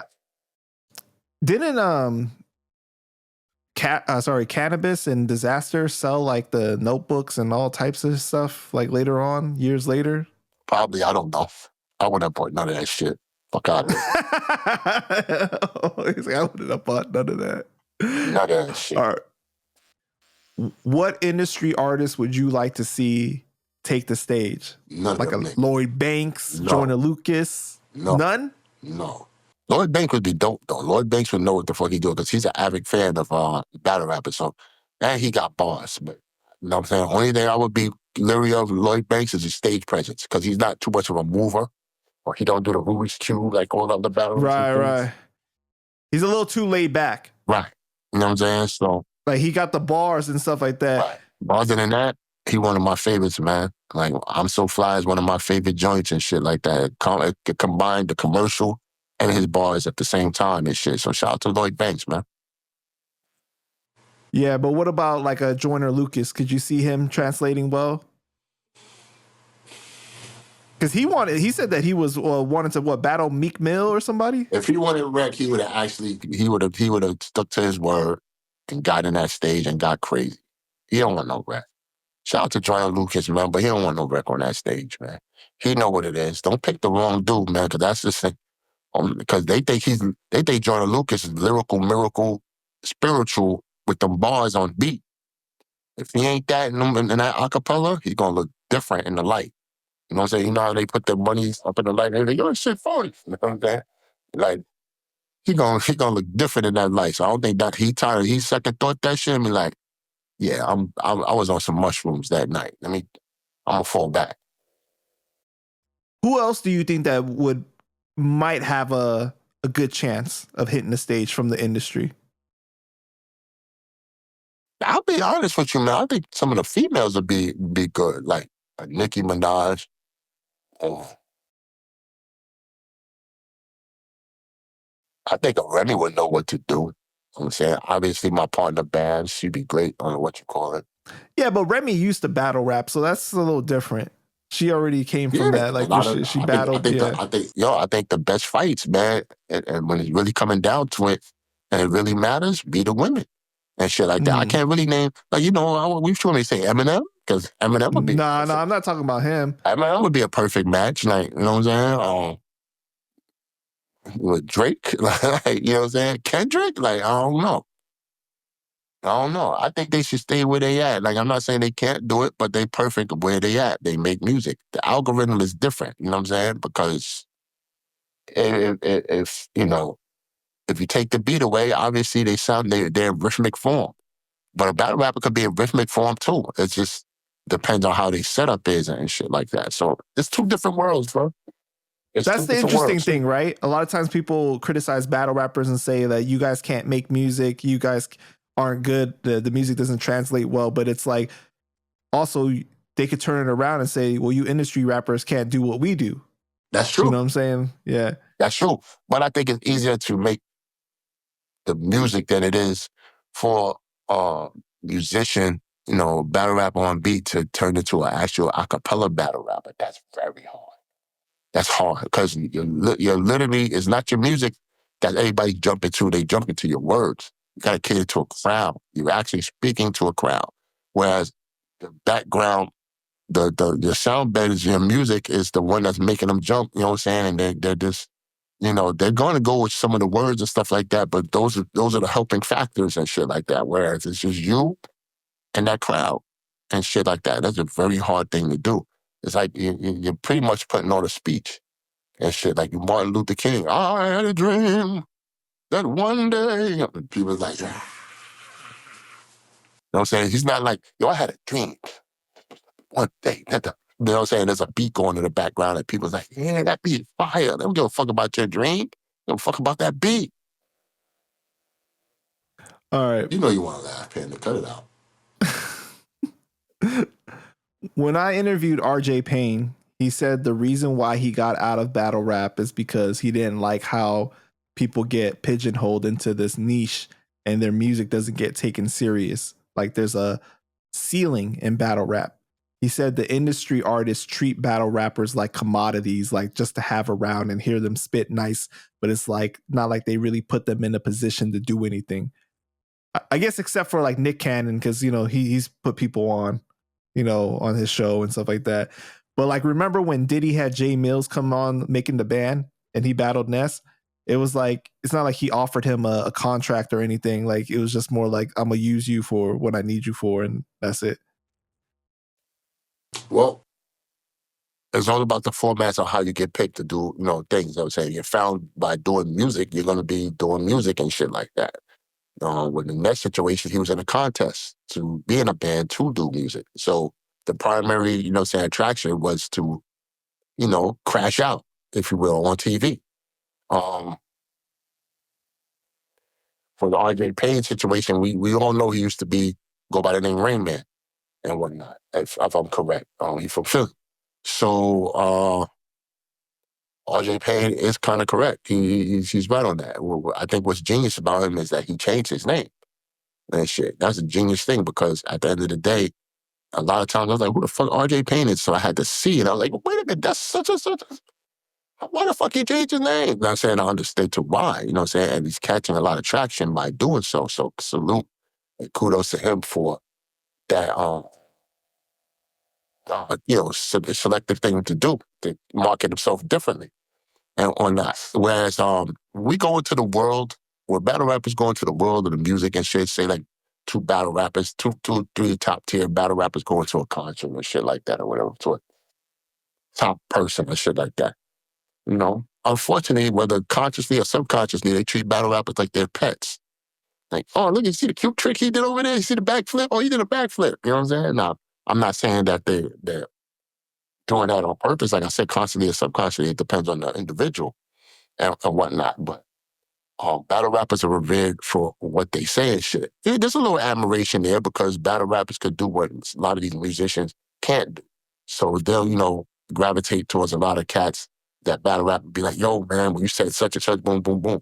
You know what I'm saying? But it's crazy because they always say a basketball player want to be a rapper and a rapper want to be, you know what I'm saying, athlete or whatever the shit. It's kind of like the same thing in a sense, because these music cats would love to have that wordplay that a top tier battle rapper has. You know what I'm saying? Whereas vice versa, a battle rapper would love to be that musician and get all the money, all the girls, all the accolades and all that shit. So, sometimes when you're facing each other, man, it's like a reverse effect, man. It's like you would want to live vicariously through that person and whatnot. But I do see a lot of, top name music artists come in and act as if they the shit. And y'all just some little niggas. We came to just see your little pony tricks and stuff like that. So, depends on who you're speaking of. What do you think about like somebody like 50, where he said that like there's like people that can rap so well, like you just like the way they put words together, you just like it's unbelievable, right? They can say the stuff to make you go whoo, but like they can't write a song to save their life. That's true. But, that don't just apply to battle rappers. That applies to a lot of people in the music industry as well. You know what I'm saying? People can rap their ass off, rapidy rap, backpack rap up, rap all day, every day, rap their ass off. Take a crappity crap. Right, there you go. But they can't format and arrange. You know what I'm saying? Format and arrange is not too much of, say, an R&B thing, but it's just a musicality thing. Like, pretty much you got to know how your intro is coming in. 4 bars here. Okay, I'm only going to say 8 bars here, and the bridge is going to be like 4 bars, 8 bars or whatever, then we're going to tail off with a conclusion. You know what I'm saying? I would always say in music, when it used to be 3 verses, we would say it's the beginning, middle, and conclusion, like you're writing a paragraph of a story or something like that. But, you can have the grinding beat, you can have that beat and give it to 10 MCs. You know what I'm saying? And 10 MCs will come with a different song for you and shit. And you'll be like, 9 of these shits is trash. You know what I'm saying? Motherfuckers either rapping on here, they don't got a bridge, they don't got a break, they don't got a hook, none of that shit. You know what I'm saying? So that's where you have producers. Producers help you tailor make your music into what is the consumer can consume off that shit. And 50's right about that. Like, a lot of people don't know how to make a song. You know what I'm saying? A lot of the battle rappers, unfortunately, they can't make a song, or they refuse to make one. They know what a song entails, but they just don't want to. And the way how music is going, things that used to go past 3:30, which is the required time length of a song, is only like 2 minutes now. Or probably a minute and 50 I've seconds. seen a minute 30 now. It's crazy to me. They doing commercials, bro. They doing it's commercials. Crazy. But that goes with it's the internet. The internet did that. Because you're trying to catch 15 seconds, a minute, or such and such. You know what I'm saying? The internet conditioned our brain to condense a whole lot of content. You feel what I'm saying? Anything longer than 240 characters is too much. Right. Whereas you got Instagram, you could put 15-second stories. Yeah, Instagram, you put a minute of your stories, or like a minute and 30 or whatever, or you got to pay to do link fee shit. But here's the crazy shit, right? A lot of these artists, these top tier artists and shit, not battle rappers, but artists, are actually utilizing different formats of different apps to have their monetary gain, or just, communicate with their fans. Whereas they will have, so you would say like a Tyler, the Creator, he won't put a music video on YouTube, whereas he'll put it on Instagram, because, he could do longer form content. You know what I'm saying? I'm pretty sure his page is open for longer form content. He'll put that on there.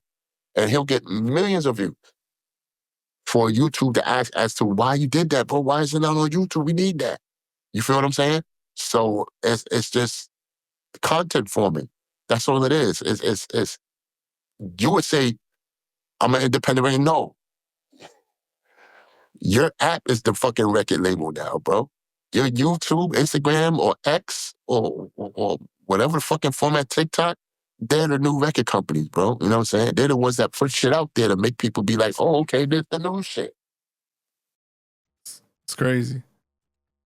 All right, my man Debo, I just want to thank you for your time, bro. Is there anything else you want to say before we go ahead and wrap it up? Yo, man, look out for that new show, man. Me and Panda, we about to get, you know what I'm saying? We about to get crazy out here, man. It's going to be called Overnight. Man, stop trying to make somebody mad. Stop. Yeah, we know what you doing, okay? Get that evil ass man. smile. Come on, Panda. We like to have fun on here, man. Yo, man, shout out to me, man. My boy ass interview, man. Panda likes to turn up and get content for controversy. I'm not giving her that fucking controversy. He think he's smart. You're going to get only 200 fucking views on each of these motherfuckers. It's going to be, you're going to be mad as shit at me and shit. This shit, yo, listen, the only thing you're going to get probably like 1,000 joints on is probably the shit with the slap of the homeboy and shit. That's going to probably be the only one and shit. You know, like, yo, bro, you was right, bro. You know what I'm saying? Because I'm forcing you to come out of fucking, that fucking hole you in, and we're going to be doing our show, man. Panda and fucking the Vel show, nigga, overnight on Twitch. We could do everything. I'm telling you, Panda. We could play music videos. Pause. We could play music videos. We could play music. We could play motherfucking all that shit on there on Twitch, bro. We'll be gods on there, bro.